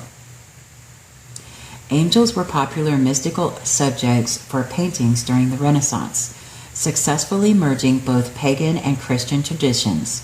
Vasari, in his description of this painting entitled Deliverance of St. Peter, said, "When you look at the picture, it lights your face, and the painted light with different night effects competes so well with the living light that you seem to see the smoke of a torch, the splendor of the angel, and the dark shadow of the night, all so natural and real that you would never say they were painted. So exactly has such a difficult fancy been expressed. The armor, the shadows, the reflections, and the luminosity of the warmth of the lights are so dazzlingly executed that truly it may be said that he, Raphael, was the master of all others." Interesting. Okay, where's the conclusion? Here we go. Conclusion. If you have chosen the Renaissance Angel for your past life symbol, you are versatile, multifaceted, and most of all, curious, forever asking one more question. You wish to express yourself clearly, but with a unique or artistic vision. You perceive a deeper nature in everything, which you yearn to unlock. Often you are unable to relax, and your nerves tend to be unsettled. Your mind spins out of control, putting your body in a state of constant turmoil. Because of this, you may suffer from stress-related illnesses as your body reacts to these inner conflicts. You are especially interested in philosophy and mysticism. Your view of mysticism is revealed through an interest in the higher laws of theology, poetry, and Platonic philosophy. The idea of these celestial beings and heaven intrigues you. You may not be particularly religious in a traditional sense, but you are interested in the roots of Christianity and intrigued by the life of Christ. Somehow, this beautiful story represents an inner expression of yourself. Pagan ideas are also a source of intrigue, but you are not one to focus your interests too intently in any one direction. You want to leave yourself open to consider many possibilities. You may begin projects with great enthusiasm only to peter out when you come up with a brand new idea. It is essential that you learn how to finish a project. If you are an artist or writer, you may have many unfinished paintings or stories. If you had a brilliant idea for building a dream home, it is most likely still unfinished. You deny the world great gifts with such chronic procrastination. In this way, you are a Leonardo type of character. Vasari wrote this about the sullen-eyed, bearded master. In erudition, and especially in literature, he would have derived great profit if he had not been so changeable and unstable. He started many things, and when they were begun, he gave them up. You have an advanced sense of spatial perception and face recognition, and are more talented at remembering faces than names. You may have had problems in reading at school or drew certain letters of the alphabet backward as a child, but it didn't take you long to develop into an above-average reader. Art has been a source of pleasure for you throughout your life, and is likely that you will have some artistic skills in many different media. You are easily stimulated by any creative opportunity. However, complete freedom of expression is a must. You cannot excel or feel good about yourself when you're trying to conform, and this is a big problem for you. You find conformity impossible and confusing. You are never one to follow a crowd. You are not especially rebellious or subversive, but you only know how to do things your own way. You have a special, unique vision of the world. You tend to view your own life as a work of art that only you can fashion into something higher, good, or even great. Your inability to flow with the masses is sometimes discouraging, and you may feel like an alien dropped from another realm. Just remember that when you refuse to fit in, you can only stand out, even though it may be lonely at times. In this way, you are akin to the Renaissance masters. You can make a difference by leading others to higher levels of change through your vision. All others can only follow. That is pretty fantastic. What do you think? Okay, next card.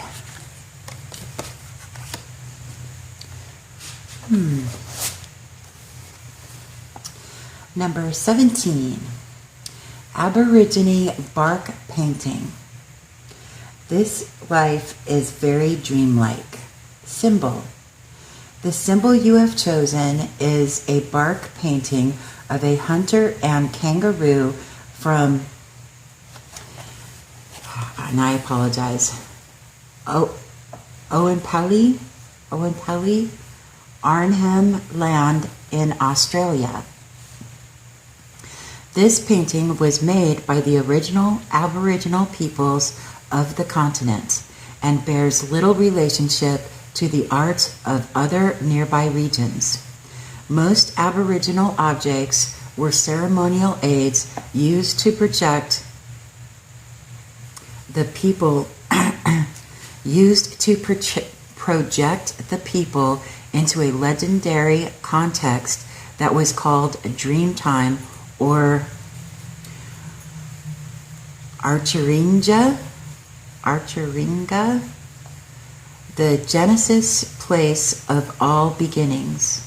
Aboriginal paintings are curious in that the depictions of animals and human beings resemble modern-day X-rays similar to the art of Upper Paleolithic man in Europe. Interesting. Conclusion. If you have chosen the Aborigine bark painting as a past life symbol, you are an intuitive dreamer with a special awareness of the unseen world. You may sometimes have the strange sensation of being alien to your own environment, as if you come from another time or place. It is natural for you to lapse into a state where you seem to leave your body for several moments. People may think that you are ignoring them or are unable to hear what they say, but you are only lost in your own private world. You succumb to these floating thoughts frequently. This feeling of being separated from your body may take place in daydreams or when you are at rest. It is likely that you will have one or more out-of-body experiences during your lifetime. Strangely superstitious, you are at first skeptical of other people. Though you are kind and generous, there is a part of you that is never released for others to know. This part is mostly involved with your spiritual self and your secret ideas. You are not influenced by the dogma you may have encountered over the years, but you have your own system of belief, which you have fostered since childhood. You seek to discover what is spiritual about our world. You are actually very flexible about your beliefs and are rarely dogmatic. Because you show such tolerance, people tend to confide in you. You are able to see the truth in all things. This is much like the X-ray vision of Aboriginal art. You can perceive deep beneath the skin of all matters. You may also have a talent for psychic healing. If you wanted to, you could sense almost any malady in the body before a professional physician could. This is one avenue that you may want to study and develop. It is a special ability that very few people can claim. You have a sensitivity to beautiful colors as well as an unusual talent for drawing. Your sketches are unique because you can only do things your own way. You can do tedious work and like depicting extra detail. Weaving your ideas into something tangible is akin to a spiritual experience for you, especially when you pour your energies into your own private ideas. You can even feel healed by doing such intricate and powerful work. Exotic costumes and other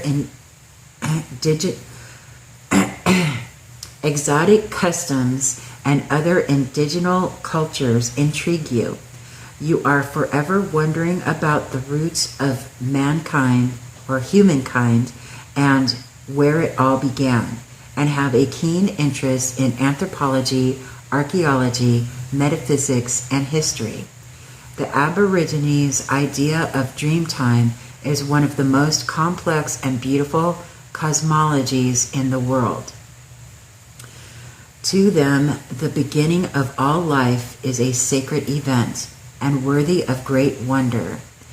Your life among the Aborigines has taught you the importance of dreaming.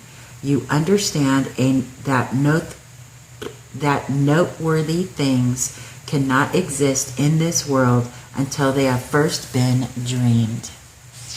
Wow, that's pretty awesome. Next card.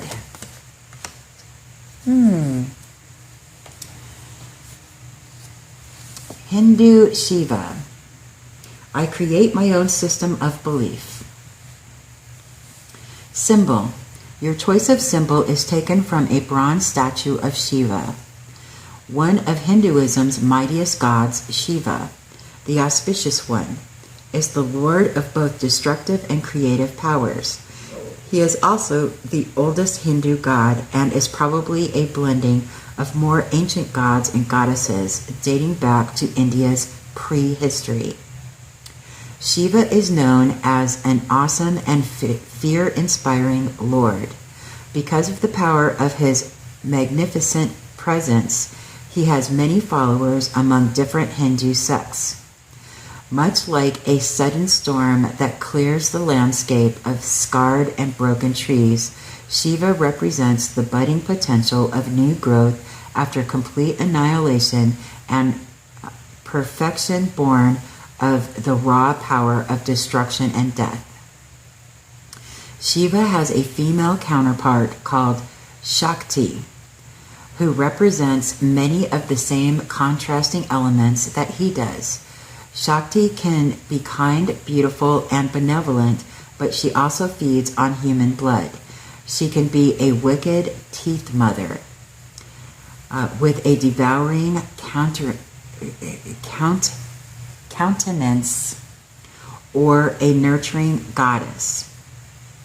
She has her hand in all of creation and is otherwise known by the names Durga, the inaccessible, Kali, black as midnight, Uma, goddess of light, and Parvati, daughter of the mountain.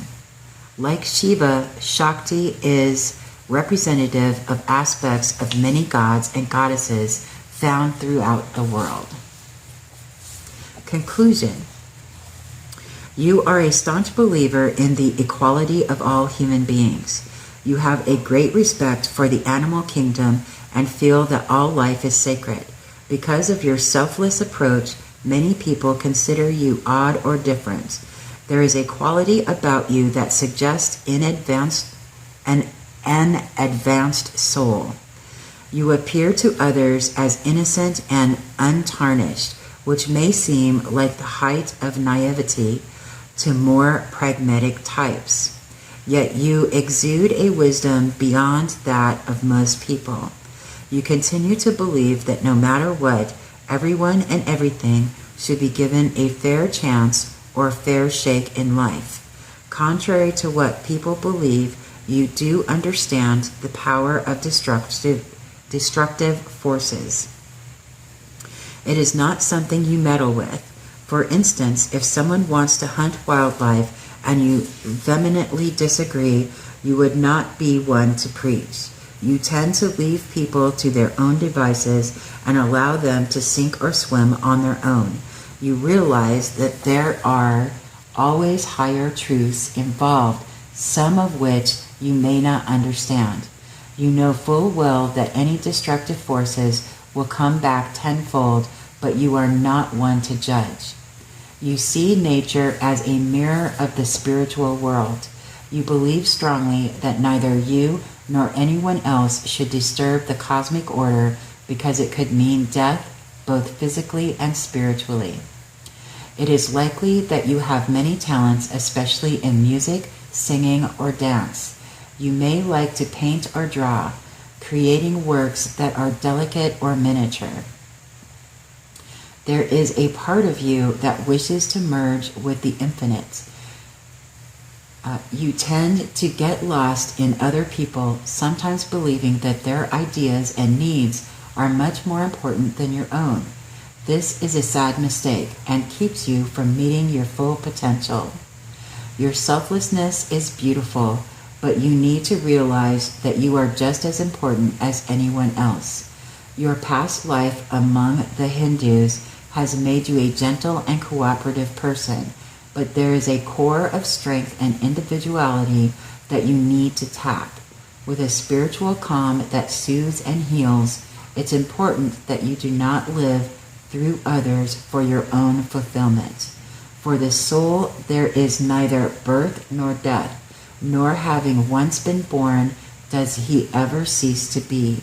He is unborn, eternal, ever existing, undying, and primeval. He is not slain when the body is slain. Interesting. Very, very interesting.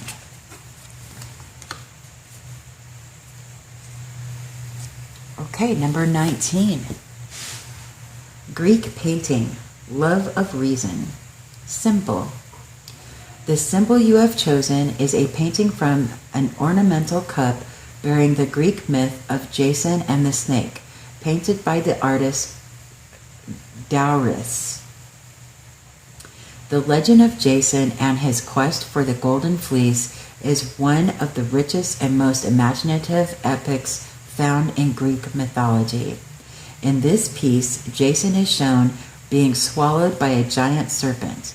Similar to the story of Osiris and Isis, Jason died and was resurrected by the goddess Athena. In this way, he became immortal. The ancient Greeks believed that each individual had divine potential locked within. It was once said that the Greeks made their gods into men and their men into gods. Interesting. Conclusion. If you chose the Greek painting as a past life symbol, you are an unusually sharp and inventive person. For you, life is an intellectual enterprise that needs to be figured out by rational thought and reason. Although you may have a refined or artistic nature, your active intelligence loves to analyze. You also have strong oratory and verbal skills that will benefit you greatly if you master them with a little more discipline. You exhibit compelling powers of persuasion and are a fine negotiator. You love debate, but shun petty arguments. You are not one to deplete your energies on ideas that are negative, meaningless, or fruitless. The idea of a higher truth appeals to you, and you search for it the way that others gravitate to God or spiritual concerns. You express the highest powers of your mind in debating, teaching, or just talking. It gets your mental juices flowing, and you like that feeling. Thinking is a release for you. The scope of your mind is wide and exceptional, but nervous and overactive. For this reason, you may have trouble sleeping or be disturbed by unusual dreams of searching for something you cannot find. It is likely that you have a heightened sense of body awareness, although you may not be attracted to competitive sports. However, you enjoy feeling healthy, strong, and alive. You may even be slightly vain. You believe the outside of your body reflects your inner nature. It's important for you to feel attractive and pleasing to the eye, like a beautiful Greek statue. You understand instinctively that the spirit blossoms into the physical as an expression of your attitude and sense of personhood, and are turned off by a slovenly, unkempt appearance. You are probably known among your friends and associates for asking unanswerable questions. You ask the questions, why am I here? And what is the meaning of all of this? Your intense questioning may relax as you grow older, but you will tend to ponder concepts and ideas that most people never consider or imagine. This advanced thinking can take you to levels that others don't care to reach and might give you a reputation for being an intellectual or an egghead. It is important that you never feel bad about asking too many strange questions. Without people like you, humankind could never continue to advance. You may excel at mathematics or natural sciences. You are logical when it comes to your own life and like to weigh, consider, and compare things objectively. When provoked, you can be flighty, talkative, and extremely nervous. It is important that you write down ideas as soon as they occur, or they will vanish at your next turn of mind. You will do well to study languages, philosophy, medicine, or science. Your life among the Greeks has made you wise with a special sense of reason and logic. More than this, you have a knowledge of human nature that goes beyond reason. In the Greek sense, to know thyself is truly the sign of an advanced and beautiful soul. Lovely. We're getting closer to the end now. Next card, number 20. Medieval Illumination. I endure. Symbol. Your choice of symbol is an illuminated initial from a medieval manuscript of St. Augustine's treatise on Christian doctrine. Although this illustration depicting a fair youth battling a monster has little to do with the text, it represents the Christian orientation towards the supernatural during the European Middle Ages. Such elaborate scrolled initials were typical of medieval manuscripts. Conclusion. If you have chosen the medieval illumination as past life symbol, you are a striving individual with an ambitious personality. You have a special sense of discipline and don't mind working hard for important goals. On the exterior, you may seem aloof, reserved, or shy, and it's difficult for people to get to know you. You tend to withdraw from people who seem threatening, overtly emotional, or possessive. You are more comfortable living in a private world that you use as a fortress to keep others away. You want friendship and warmth, but you may be afraid of that closeness. For this reason, others may view you as cool and unemotional, but this is simply not true. You are able to reach depths that more outgoing people cannot. You may not really trust your emotions. To you, feelings are very powerful and seem to control you. You choose the safer route and keep your innermost impulses to yourself. As you grow older, you will feel your personality lighten up a great deal. Your friendship needs to be cultivated, for after you finally surrender your trust, your loyalties are completely enduring. You never forget a kindness. Astrologically, you are ruled by Saturn, the planet of strength, knowledge, and endurance. You are a diligent student of esoteric knowledge and would make a fine teacher. In many respects, you feel that the world is a harsh place with very little light shining through an oppressive darkness. It is likely that you experienced an unhappy or restricted childhood. There is an element of sadness about you that others can sense. Even as a child, you seemed older and more mature than your years. You've never felt completely accepted. You need to learn that you are as worthy of love as anyone else, even more so, for you are extremely loyal and trustworthy.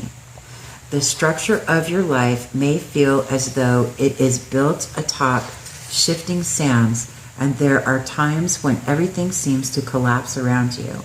This is unsettling because you would naturally choose security. The problem is sometimes you try too hard. You may go about the business of your life in such an intense manner that you drive others away. You may race after goals before you've thought the entire matter through. Though you have a vague idea of what you want, you may fail to crystallize your idea. Your plans will only succeed when your dreams have been well thought out and clarified.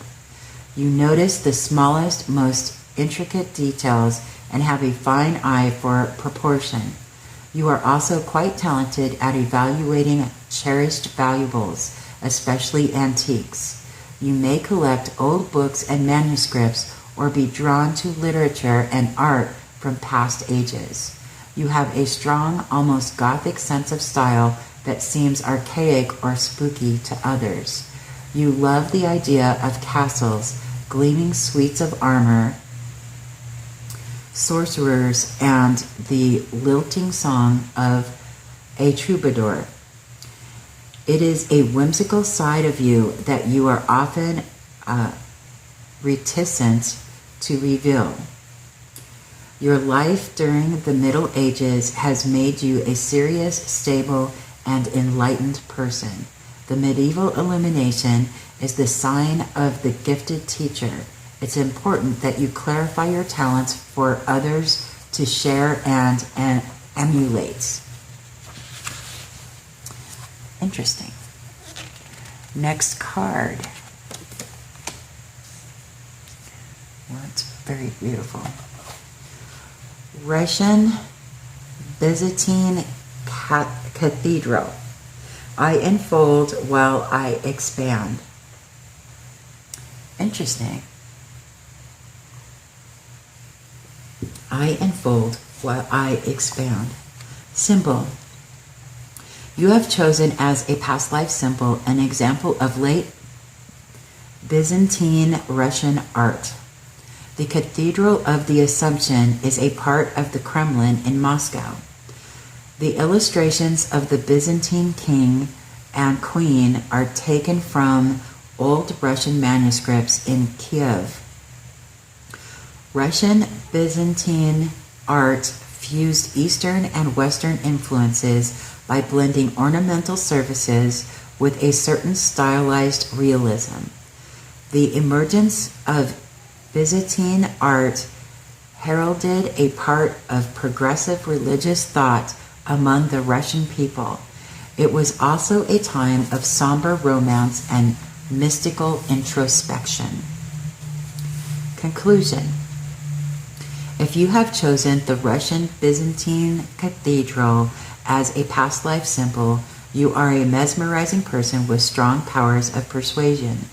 People can sense and feel the largeness of your mind and soul.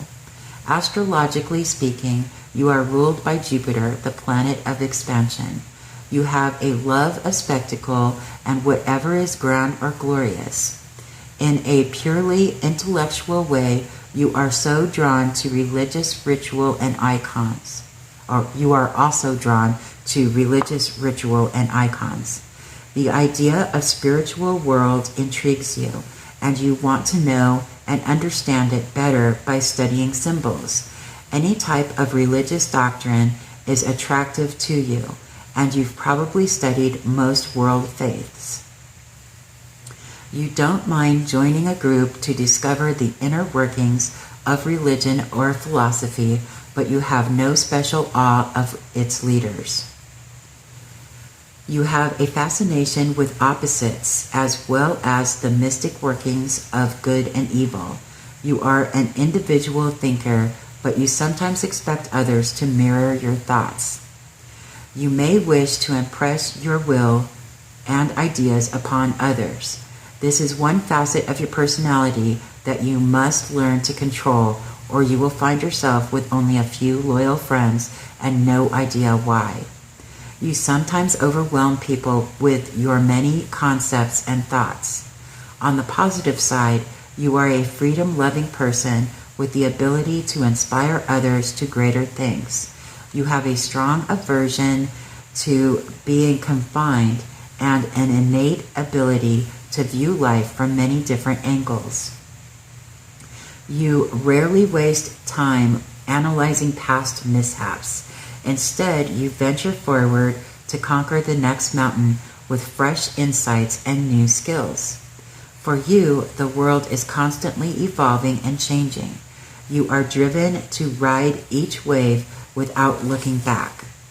Others may see you as an enthusiastic person with a special gift for prophecy. You have a wonderful ability to interpret the scriptures and many different forms of arcane knowledge. You can express the most subtle vibrations quite accurately. Even when you are involved in mundane pursuits, you will still feel the most faint psychic energies. You are drawn to elaborate designs and have a special love of religious artwork and tokens. Because of the scope of your mind, you may sometimes overlook important details. You dislike being bothered with anything trivial and want to get to the point as quickly as possible. This may prevent you from enjoying some of the finer aspects of life. Sometimes, when it appears to others that you aren't listening or paying close attention, you are absorbing details and minute energies to use later. You can really surprise people by feeding back this information to them. There are times when you may feel that people underestimate you. To some extent, this is true. Others tend not to be sympathetic towards those who are as accomplished and driven as you. The intensity of your energy sometimes threatens people. They know intuitively that you are soaring high above them. You probably don't waste precious energy worrying about it, though. You view the world from a universal vantage point. Your past life during the Byzantine era of Russia has made you a truthful person who makes a strong impression that others can't soon forget. Interesting. Very, very interesting. I am really enjoying these. How about you? Let's see here. Next card. Number 22, Islamic Crescent and Star. Submission to God. Symbol. The symbol you have chosen features an Islamic temple with crescent and star. Many countries carry this emblem on their flags, showing just how widespread Islam became after the death of the beloved Prophet Muhammad ibn Abdallah. I'm really sorry if I messed that up. Messenger of God in AD 632. Not only is the star and crescent representative of Islam, many other mystical orders, including the Freemasons, have adapted it as their own, revealing a Muslim influence in their secret rites. The word Islam, loosely translated from Arabic, means submission to God. And let's see. Conclusion. If you have chosen the Islamic crescent and star as a past life symbol, you are an intense individual who may often feel at the mercy of your own powerful and conflicting emotions. When you walk into a room, people can sense your presence even before you utter a word. Your personality is governed by Pluto and Saturn. Like these distant outer planets, you have such a strong energy that you affect your immediate world in a weighty manner. You elicit a strong response. People either love you or react furiously against you. At times, people may seem to gang up on you for no apparent reason. Perhaps it is because you can influence their world view and make them feel much smaller. You wield a strength that seems frightening to others at first. Although unconsciously aware of your own power, you can sometimes make others uneasy because you disrupt their perceived modes of thinking.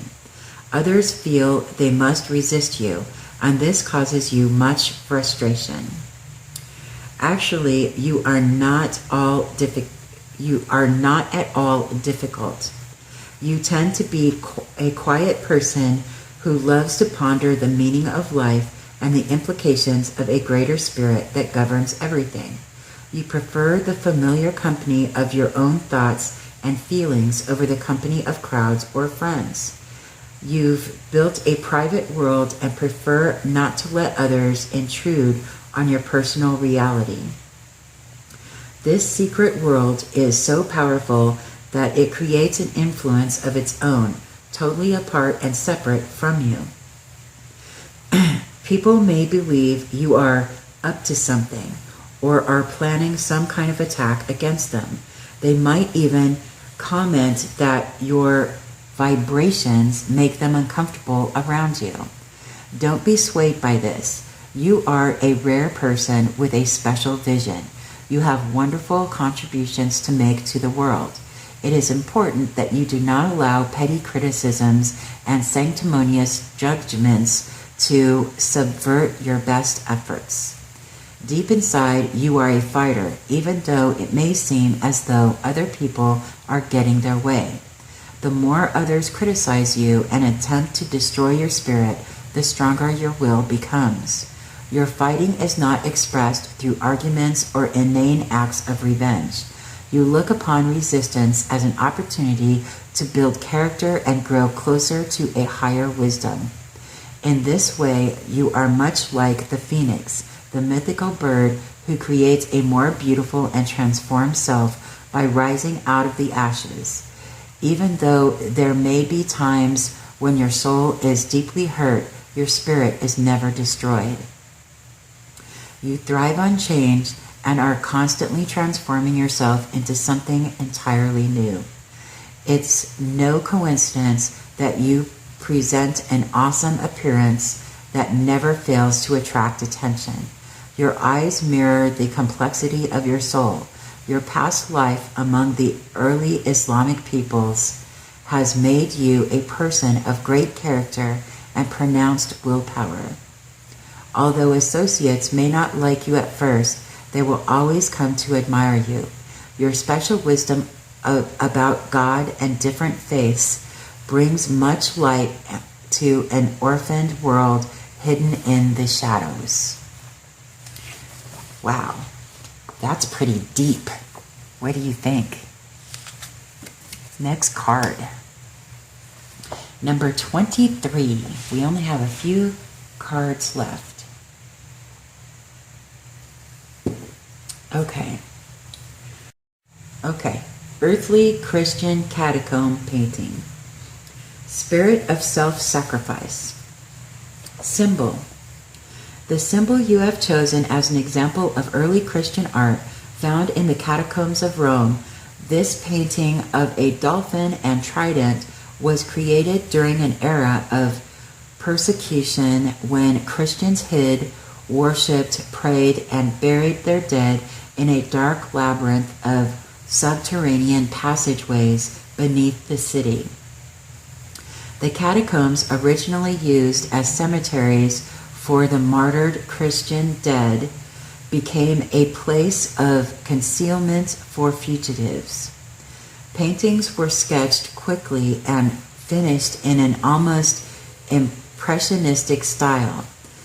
The dank air of the catacombs was spoiled by the smell of rotting corpses and sweltering humidity. The artists were in constant danger of being caught and executed. The astrological symbolism on this piece is obvious. Early Christians saw no conflict between their faith and astrology. Many early Christian paintings incorporate astrological symbols and glyphs in their compositions. The trident, for example, is a glyph for the planet Neptune. The conjunction of several planets during the birth year of Jesus leads experts to believe that Christ was born in late March. The gentle nature of Jesus has often been compared to the sign of Pisces. Pisces is ruled by Neptune, the planet of self-sacrifice and unconditional love. Pisces is also known as the measure of all things and represents the vast sea of the collective unconscious. Come ye after me, and I will make you fishers among men. Mark 1:17. The symbolism of this quote from Jesus of Nazareth is remarkable when we consider its astrological significance. The message of Christ was Piscean through and through, yet Pisces was the sign of the double fishes, centuries before the birth of Christ. It is not known whether Jesus had any astrological knowledge. The wise men who followed the star in the east certainly did. Men of learning during this time were often astrologers. How else would they have known that this star was significant? The early Christians borrowed important knowledge from the pagan Romans long after the death of Jesus. This dolphin and trident were used to disguise the true Christian meaning as symbols representing the Prince of Peace and the Holy Trinity.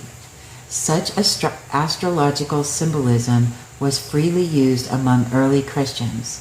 Jesus did not condemn the practice of astrology. There is an early condemnation of stargazers in the Old Testament, but no comment is made at all in the New Testament. Modern Christianity incorporates many pagan customs and astrological symbols in its festivals, traditions, and arts. Interesting. Conclusion.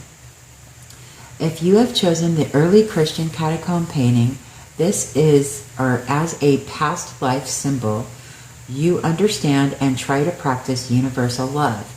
You carry within you the light of self-sacrifice and the flame of true spiritual knowledge. Yes, it is better to give than to receive. Since childhood, you have voiced and followed this principle, if only on the most intuitive level. You are strong, loving, and helpful to others. It is easier for you to be kind than to lapse into cold or insensitive behavior. Even when you have been abused and miserably exploited, you will still be able to find enough tenderness in your heart to forgive. This is a rare quality.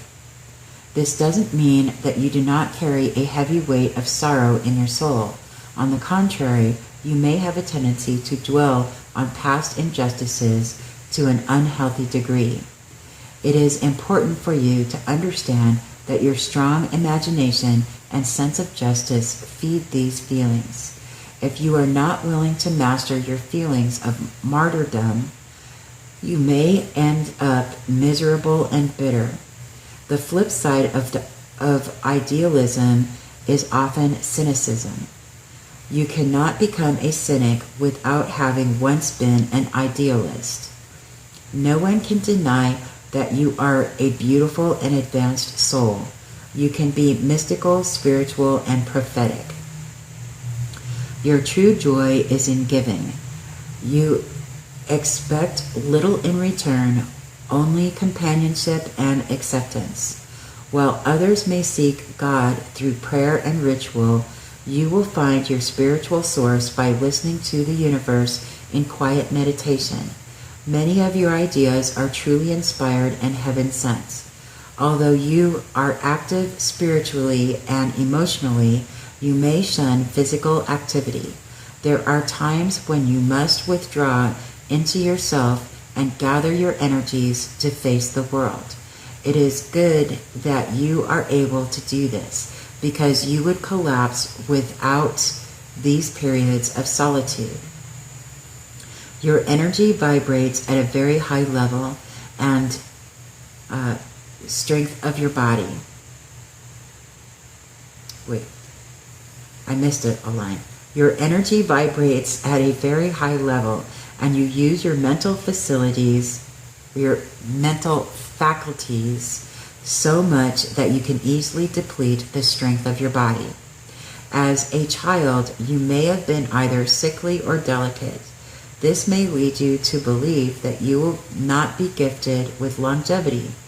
On the contrary, you will probably live longer than most people, because you do not place many unreasonable demands on your physical body. There is one sticky situation in which you often find yourself. Your ability to forgive may attract people who will rely on it. You often see your friends as enemies and your enemies as friends. Even when you know that people are hurting you, you may still try to protect them. This sometimes stems from your wish to abstain from judging others. When a partner or friend isn't acting in an acceptable manner, you would rather bury the hurt and forgive than confront the problem. It is especially difficult for you to be confrontational or direct. This is partially because you can't find it in your heart to deny the feelings behind the unacceptable behavior. It is in your nature to give completely and to always forgive.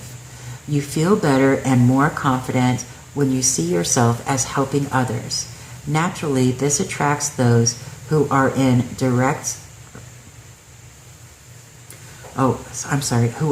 dire need of help. That isn't always the best foundation for a satisfying relationship.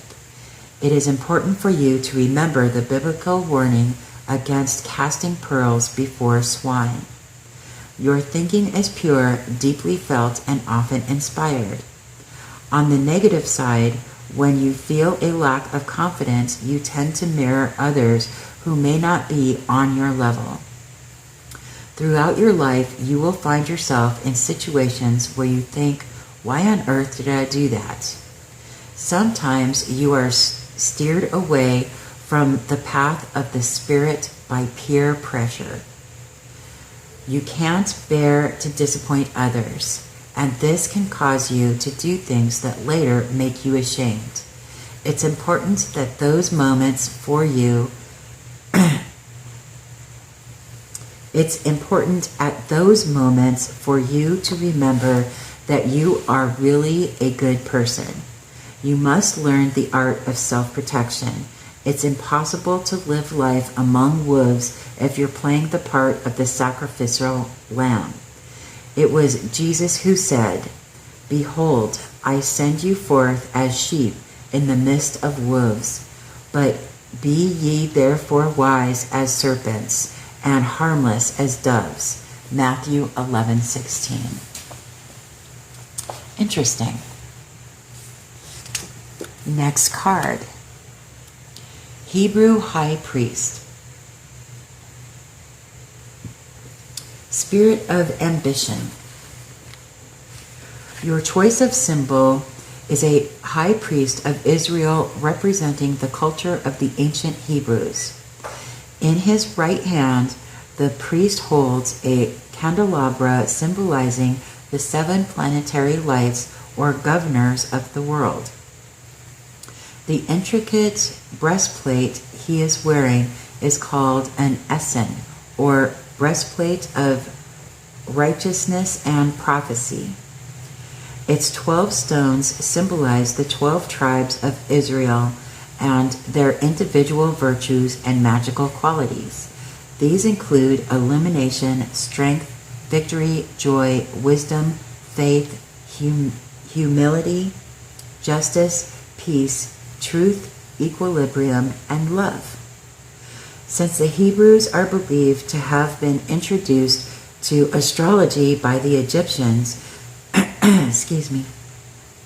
it may be that the 12 jewels correspond to the signs of the zodiac. It is also likely that the stones correspond to the Egyptian idea of the different intelligences and energies that reside in each human being, creating a more perfect or godlike individual. 12 was a mystical number for both Hebrews and early Christians.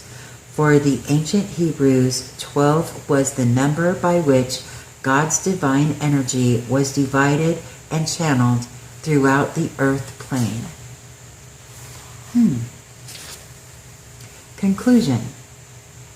If you have chosen the Hebrew high priest as a past life symbol, you are an energetic person with a clear sense of direction.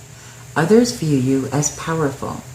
You have a strong sense of individuality and are willing to work hard for whatever you desire in life. You don't expect the realization of goals to come too easily. Whatever is worth having is worth working for, in your opinion. Although the chance of your achieving great success is likely, you are not really a lucky person. You are realistic, but if you can see any possible way to achieve your highest goals, you are willing to expend great amounts of mental and physical energy without complaint. You are verbally oriented and brilliant and are not afraid to stand up for your beliefs. Arguments rarely intimidate you. You thrive on clearing the air and will rarely hold any type of grudge. You have a superior mind and are quite adept at uncovering the weaknesses of others. To some extent, your fighting is never fair because you find it very easy to gain the upper hand in any argument. Few people can match your probing wit and your unique brand of self-deprecating humor. You may take your life seriously, but you don't take yourself too seriously. However, throughout your lifetime, romantic liaisons and partnerships may seem strained. You are ruled by the planet Mars. Like that red, fiery planet, the heat of your personality is constant and unrelenting. This makes you unusually decisive, sure, and strong. Individuals ruled by Mars are creative with lots of energy to spare. You can be opinionated, but your first impressions are usually correct. Although people may seem resistant to your ideas at first, they will grow to respect your mental skills. You don't mind challenging authority of things if things can be spelled out more clearly for all to see and evaluate. You feel that you are just as important as anyone else and you have no special awe of figureheads or leaders. Besides, how much more can they know than I anyway? You often ask yourself. The only authority that you do respect is a divine one. Although your mind often turns to God, you are never fanatical, and you may spend a large part of your lifetime as an agnostic. Religion is the one subject that makes you feel most unsure. The concepts of submission and obedience are alien to you. Your religious beliefs will more often rest on a philosophy of good works than on faith and blind obedience. After you are able to synthesize your own unique beliefs within a particular religion or faith, you will become a devout, conscious, spiritual practitioner. Your talents are many, but they generally center around your superb verbal and intellectual abilities. You would make a fine philosopher, essayist, researcher, novelist, scientist, or journalist. In all likelihood, you can unravel concepts that are abstract and complex much faster than uncomplicated or simple ones. You have very little use for the mundane or the ordinary, and it is important to you that you have constant intellectual stimulation. The lesson you most need to learn is cooperation. A healthy, thriving human being cannot develop fully as a solitary island. You have a superior mind and you know it, but in order for your ideas and concepts to grow, you must first try them out on others to gain feedback and acknowledgement. Otherwise, you will have no way of knowing if your concept can actually benefit the rest of humankind. It is important for you to remember that if you continue to see yourself apart, others will oppose you. Only when you agree to work in the spirit of cooperation with others will you gain the respect and admiration that you deserve and desire. Wow, that's intense. That is really, really intense. Okay. Next card.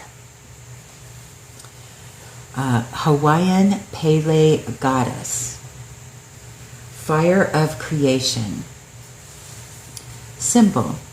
Your choice of symbol is an image of the Hawaiian goddess Pele. As patroness of both the dance and sorcery, Pele is associated with the primal and destructive powers of the volcano and the fires of creation. Where male-oriented belief systems often end in fire, Hawaiian Pele worship begins with fire. For Pele, fire is the original essence of world creation. Early on, Pele worship was limited to those who claimed her as an ancestor. As time passed, Pele became the central goddess of the Hawaiians. She was not known or worshipped outside of Hawaii. Even today, altars to Pele are erected by her devotees beside lava bed streams. There are at least two other significant Hawaiian goddesses. They are Hina, the woman in the moon, and I apologize for my lack of appropriate pronunciation. Humea, the patroness of childbirth.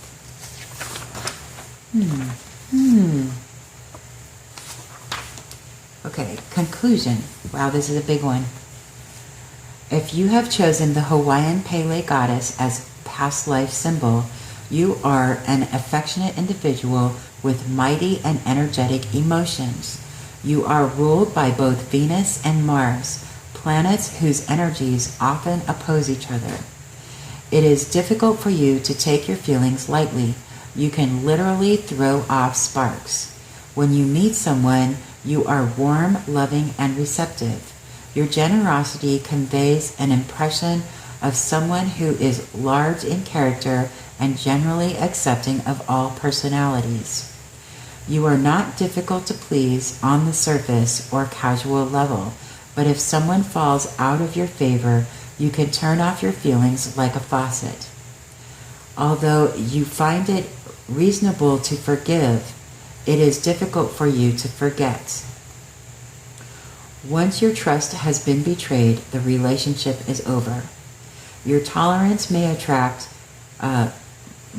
malingerers that others are unable to deal with. There are even times when acquaintances may ask, "Why do you tolerate such a person? No one else can stand him." You feel that you should give everyone an equal opportunity and a chance at friendship. It's painful for you to see people without friends. Seeing lonely people forces you to recognize how lonely you sometimes feel. This doesn't make you perfect. You can often impose on your friends. You expect them to live up to your ideals and wish for them to admire you. Your silent withdrawal catches people off guard. Even though they may have tried your patience for many years, when you remove yourself from their lives, it's disorienting and a big shock to them. Because you are friendly and generous, people underestimate the range of your emotions. They erroneously believe you to be forgiving and benign, but you can also be extremely passionate. You feel compelled to enfold and encompass others in a circle of affection, giving off waves of love and acceptance. You can be maternal, nurturing, and welcoming, like a warmly lit cottage in deep black woods. But sometimes this love tends to smother people, driving away your most independent friends, the very ones with whom you could establish a mutually supportive relationship. You like to think of love as something that is shared equally between two or more people with ties similar to those between a parent and child. You need to ponder and develop the capacity for unconditional love. What others do not see are your conflicting emotions and inner demons. You may seem sunny and open, but you've involved yourself in several love-hate relationships during your lifetime. You may experience strong conflicts with your immediate family. It is difficult for you to feel lukewarm or dispassionate about anyone. Often you may feel resentful toward the very people whom you love the most. You are also capable of feeling sympathy even for people you really dislike. This can create confusion in your life and in your inner circle of friends. You sometimes overcompensate for your resentments by extending yourself until you feel completely drained. You need to be more honest about this and verbalize your feelings before the resentment grows. When you shut out your friends, it leaves them completely confused and in the dark. They may even begin to believe that they misjudged you from the very start. Keep in mind that if you will share the truths of your reality with your lovers and friends, it will strengthen the relationship. Anyone who can be driven away by the truth would never have been your friend or lover in a long-term basis. At certain times in your life, you have probably had dreams about water that either soothed or frightened you. These dreams may have left you feeling attuned to the changes in your present life. or they may have resulted in a feeling of being lost or completely sucked away. The ocean seems to pull on you like a full moon drawing the distant tides. It attracts... Wait, I lost my place. It attracts and disturbs you. You enjoy being near a body of water, but you will never want to be completely submerged in its depths. You may have a fascination with undersea life or the blues and greens of any impressive sea or pool. Water reminds you of dipping deeper to reach levels that you are normally unable to explore. That's because of your connection with pure inspiration and your affinity with the beauty of the subconscious. You have a heightened sense of beauty, form, and balance, and are especially attracted to the graceful movements of dance. On a physical level, you may choose to wear your hair long, loosely curled, or softly coiffed. Your eyes are alluring, but they have an unsure or dreamy expression. You prefer bold colors and clothing that makes a statement. Unfortunately, you may tend towards sudden weight gains that are primarily due to water retention. It is likely that you will surround yourself with gemstones, seashells, exotic flowers, or perfectly crafted jewelry. Your past life among the Hawaiians makes you a hardy soul with a compelling need for travel and daring adventures. You will need to travel great distances, both mentally and physically, to meet your true self along the way. Your strong need for friendship can place you in many interesting circles. It's important that you find those kindred souls with whom you can share ideas and break bread. When you are alone, even in a crowd, you will feel it immediately and poignantly. You approach your life with a light-hearted manner and have a great zeal for risk-taking.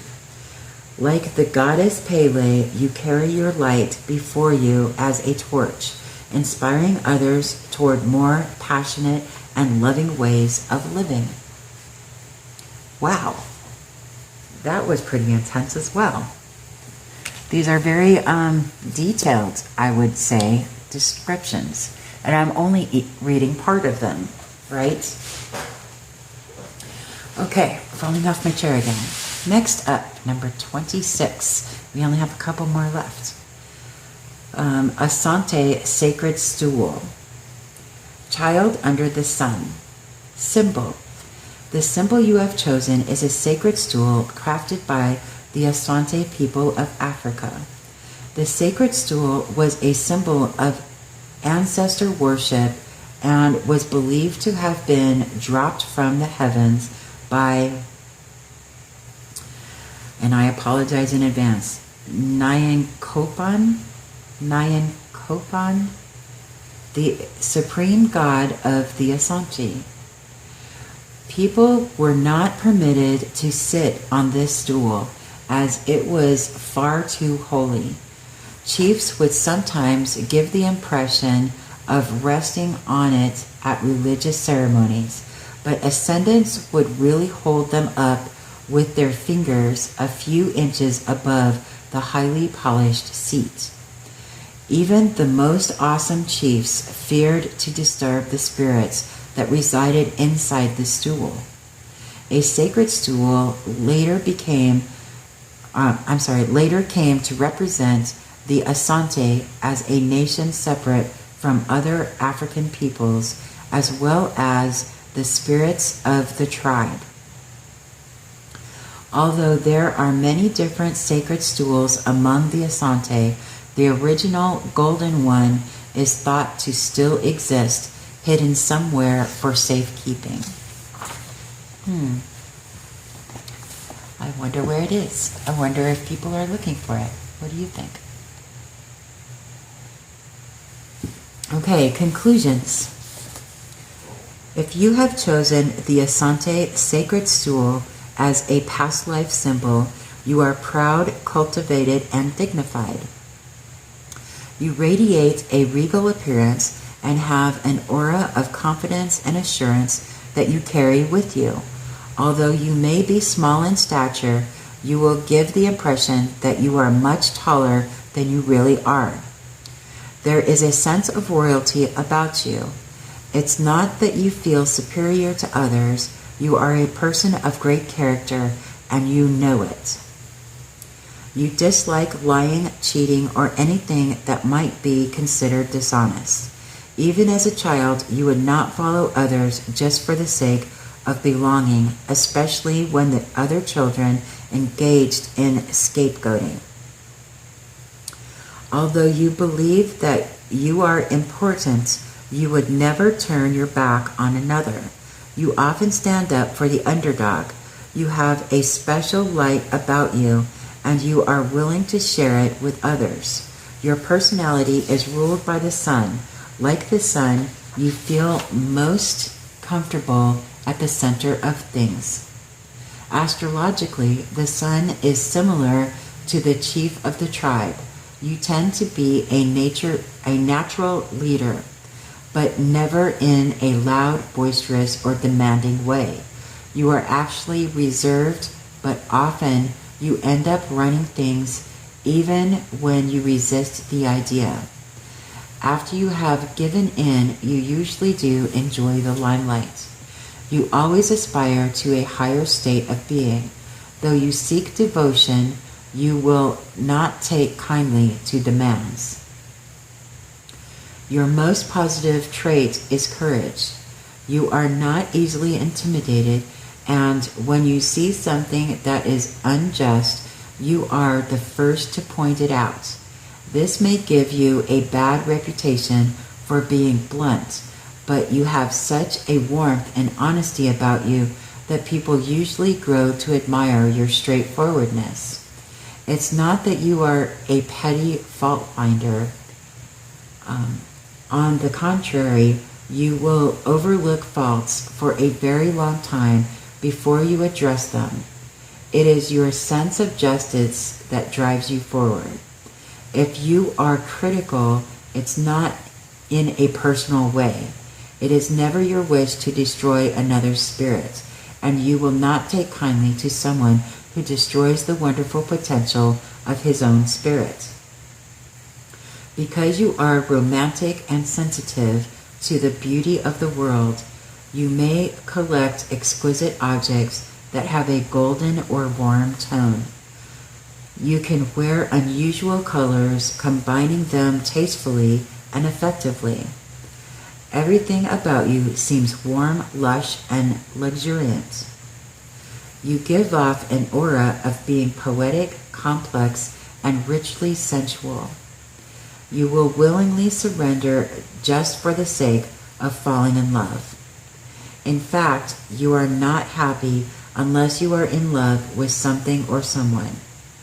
You are usually clever with your hands and enjoy working with solid, tangible materials. You may be especially talented at carving, sculpting, woodworking, or the finer crafts of weaving and sewing. It is likely that you have delicate hands or long fingers, for these are traits of the Asante. You enjoy losing yourself to the tactile sensations of new paper, soft cloth, polished wood, and smooth surfaces. You surround yourself with objects that are sumptuous and refined. Your past life among the Asante of Ghana has made you a person rich in sympathy. Although you have a strong sense of self, you can still identify with the plight of others. When a person deserves your affection, you will be an exceptionally adoring mate. You are a balanced person with more than a little wisdom to share. Wow. Next card. Number 27. What is this? Hopi Kachina Mask. Love of the earth. Symbol. Your choice of symbol is a Hopi Indian Kachina mask. Although many Pueblo Indians use these brilliantly colored masks in their sacred rituals, it is generally accepted that the Hopi invented and refined them. Kachina masks are representations of Kachina spirits from the Hopi cosmology of 250 demigods who were believed by Pueblo priests to have never lived in the flesh. Kachina spirits preside over the most important of the Pueblo ceremonies. Among them are the winter solstice ceremonies, blessing rites, the corn dance, and Powamu. Kachina festival sites are first sanctified with cornmeal. Nowadays, cornflakes are often used. That is scattered along the path to the sacred kiva as a road to life. The next morning, the rising sun will be warmly greeted by the cornmeal. The corn mother, indirectly related to the Kachinas, exemplifies Mother Earth in all her abundance. Kachina's masks seldom depict women, but sometimes women Kachinas will accompany a group with their faces painted blue and their bodies wrapped in women's capes. These are the four Hemis Kachinmanas, who use their grinding sticks and plaques to churn out the sound of thunder. There are several female Kachina spirits, but they are usually portrayed by men. Kachina night dances use painfully stylized gestures to achieve a perfect synchronization of song, motion, and sound. A sense of strange and otherworldliness is created by these Kachina ceremonies. Different Pueblo tribes assign themselves to specific Kachinas. To some extent, the Kachinas are similar to the guardian angels in the Judeo-Christian tradition. They are believed to be much wiser and more spiritually evolved than humans. Interesting. Conclusion. If you have chosen the Hopi Kachina mask as a past life symbol, you are a gentle and generous person with a sense of responsibility to your community. Even though you may not be a group-oriented person, you probably spend a great deal of time helping others. Although you refuse to impress your ideas upon others, people respect your beliefs and gravitate towards you. Even while young, you displayed an abundance of natural wisdom. Your contemporaries feel safe and protected in your presence. You have a way of making people feel good about themselves. They realize that you will never turn on them and that you are forever loyal. For this reason, you will be loved by many different people. On a spiritual level, you are mystical and dreamy. You are also secretive, harboring ideas and concepts that you share with only a few.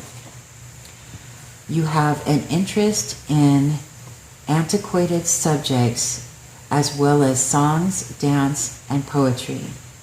You are unusually psychic with a keen intuition based upon the natural elements. You are extremely sensitive to all life forces. This makes you especially talented at psychometry, which enables you to read the psychic history of certain objects. You can sense trends much in the same way that others can sense changes in the weather. You can be described as a gently flowing spirit that reaches power like a high wind circling the earth. Although you rarely assert yourself or make a scene, there is a compelling force about you which is powerful. The force behind that power is not manifested through sheer will or aggressive determination. It is an intensity that comes from a natural wisdom and strong empathy. You feel at your best when life is harmonious. Although you may enjoy traveling and experiencing different places or cultures, you don't adapt very well to change. You may find any type of conflict to be quite disturbing. Arguing and fighting only upset your sense of wholeness. Being uprooted fragments your carefully nurtured center. You have a deep interest in and love for nature. You may feel revived just by handling a clump of rich, dark soil. You will often have a private garden, even if it is very small. Mountain streams are places of rejuvenation for you. The touch of the wind renews you like the touch of a lover. A grove of trees can be the altar where you worship. Your connections to the earth are strong. It is likely that you feel a close kinship to your family, even when they do not seem to comprehend what you are about. To you, blood ties are very strong, much like the moieties or clans of the Hopis. You have a keen interest in parallel worlds and the spiritual plane. You are forever dreaming of a utopia where humankind can live in peace. The lesson you must learn is that in order to better the world, you too must be willing to change some things. Your past life among the Hopi has made you a sensitive, gentle person. Now is the time to assert yourself and bring others the innate harmony that you know and understand. Wow. That is quite magical. And our last card. Number 28. Contemporary Western Symbol.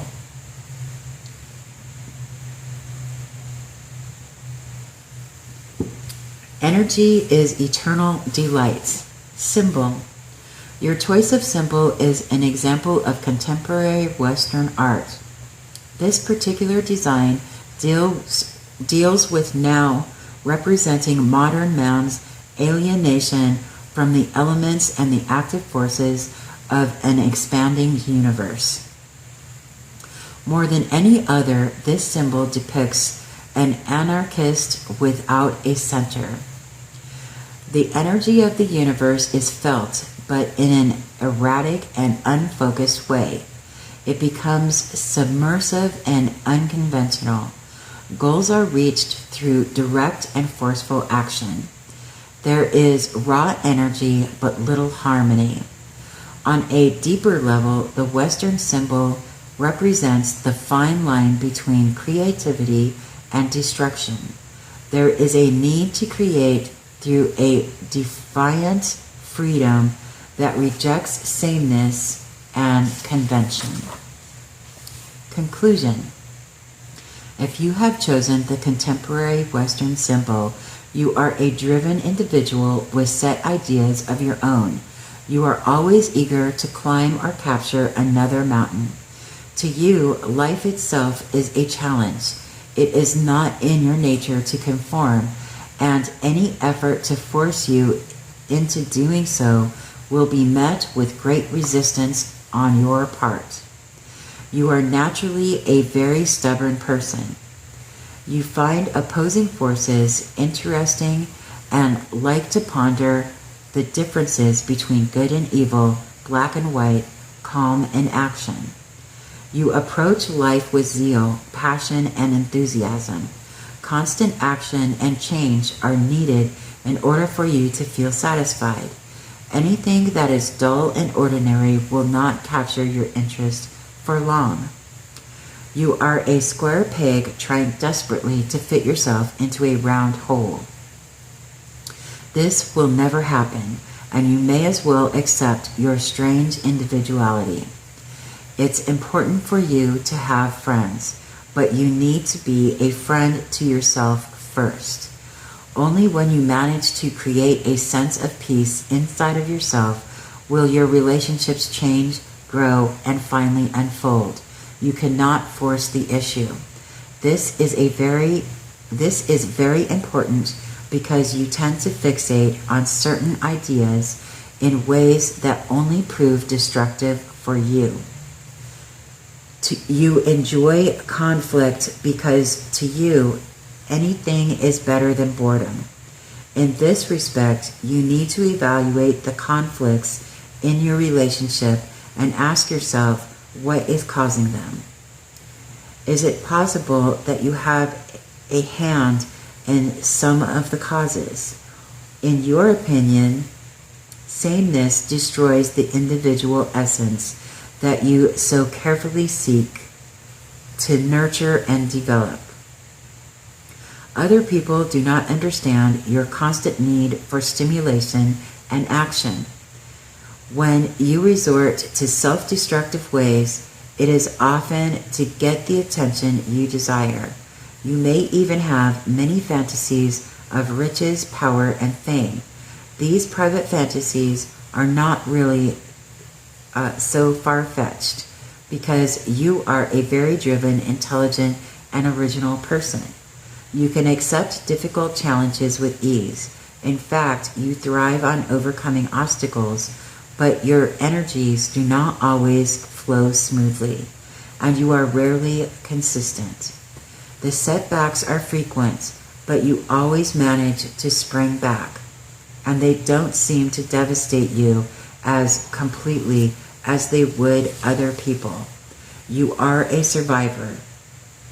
If you don't believe it, look back at the problems in your life and realize that somehow you did make it after all. There are times when you may feel purged by the resolution of a conflict and rise above the situation stronger than you were before.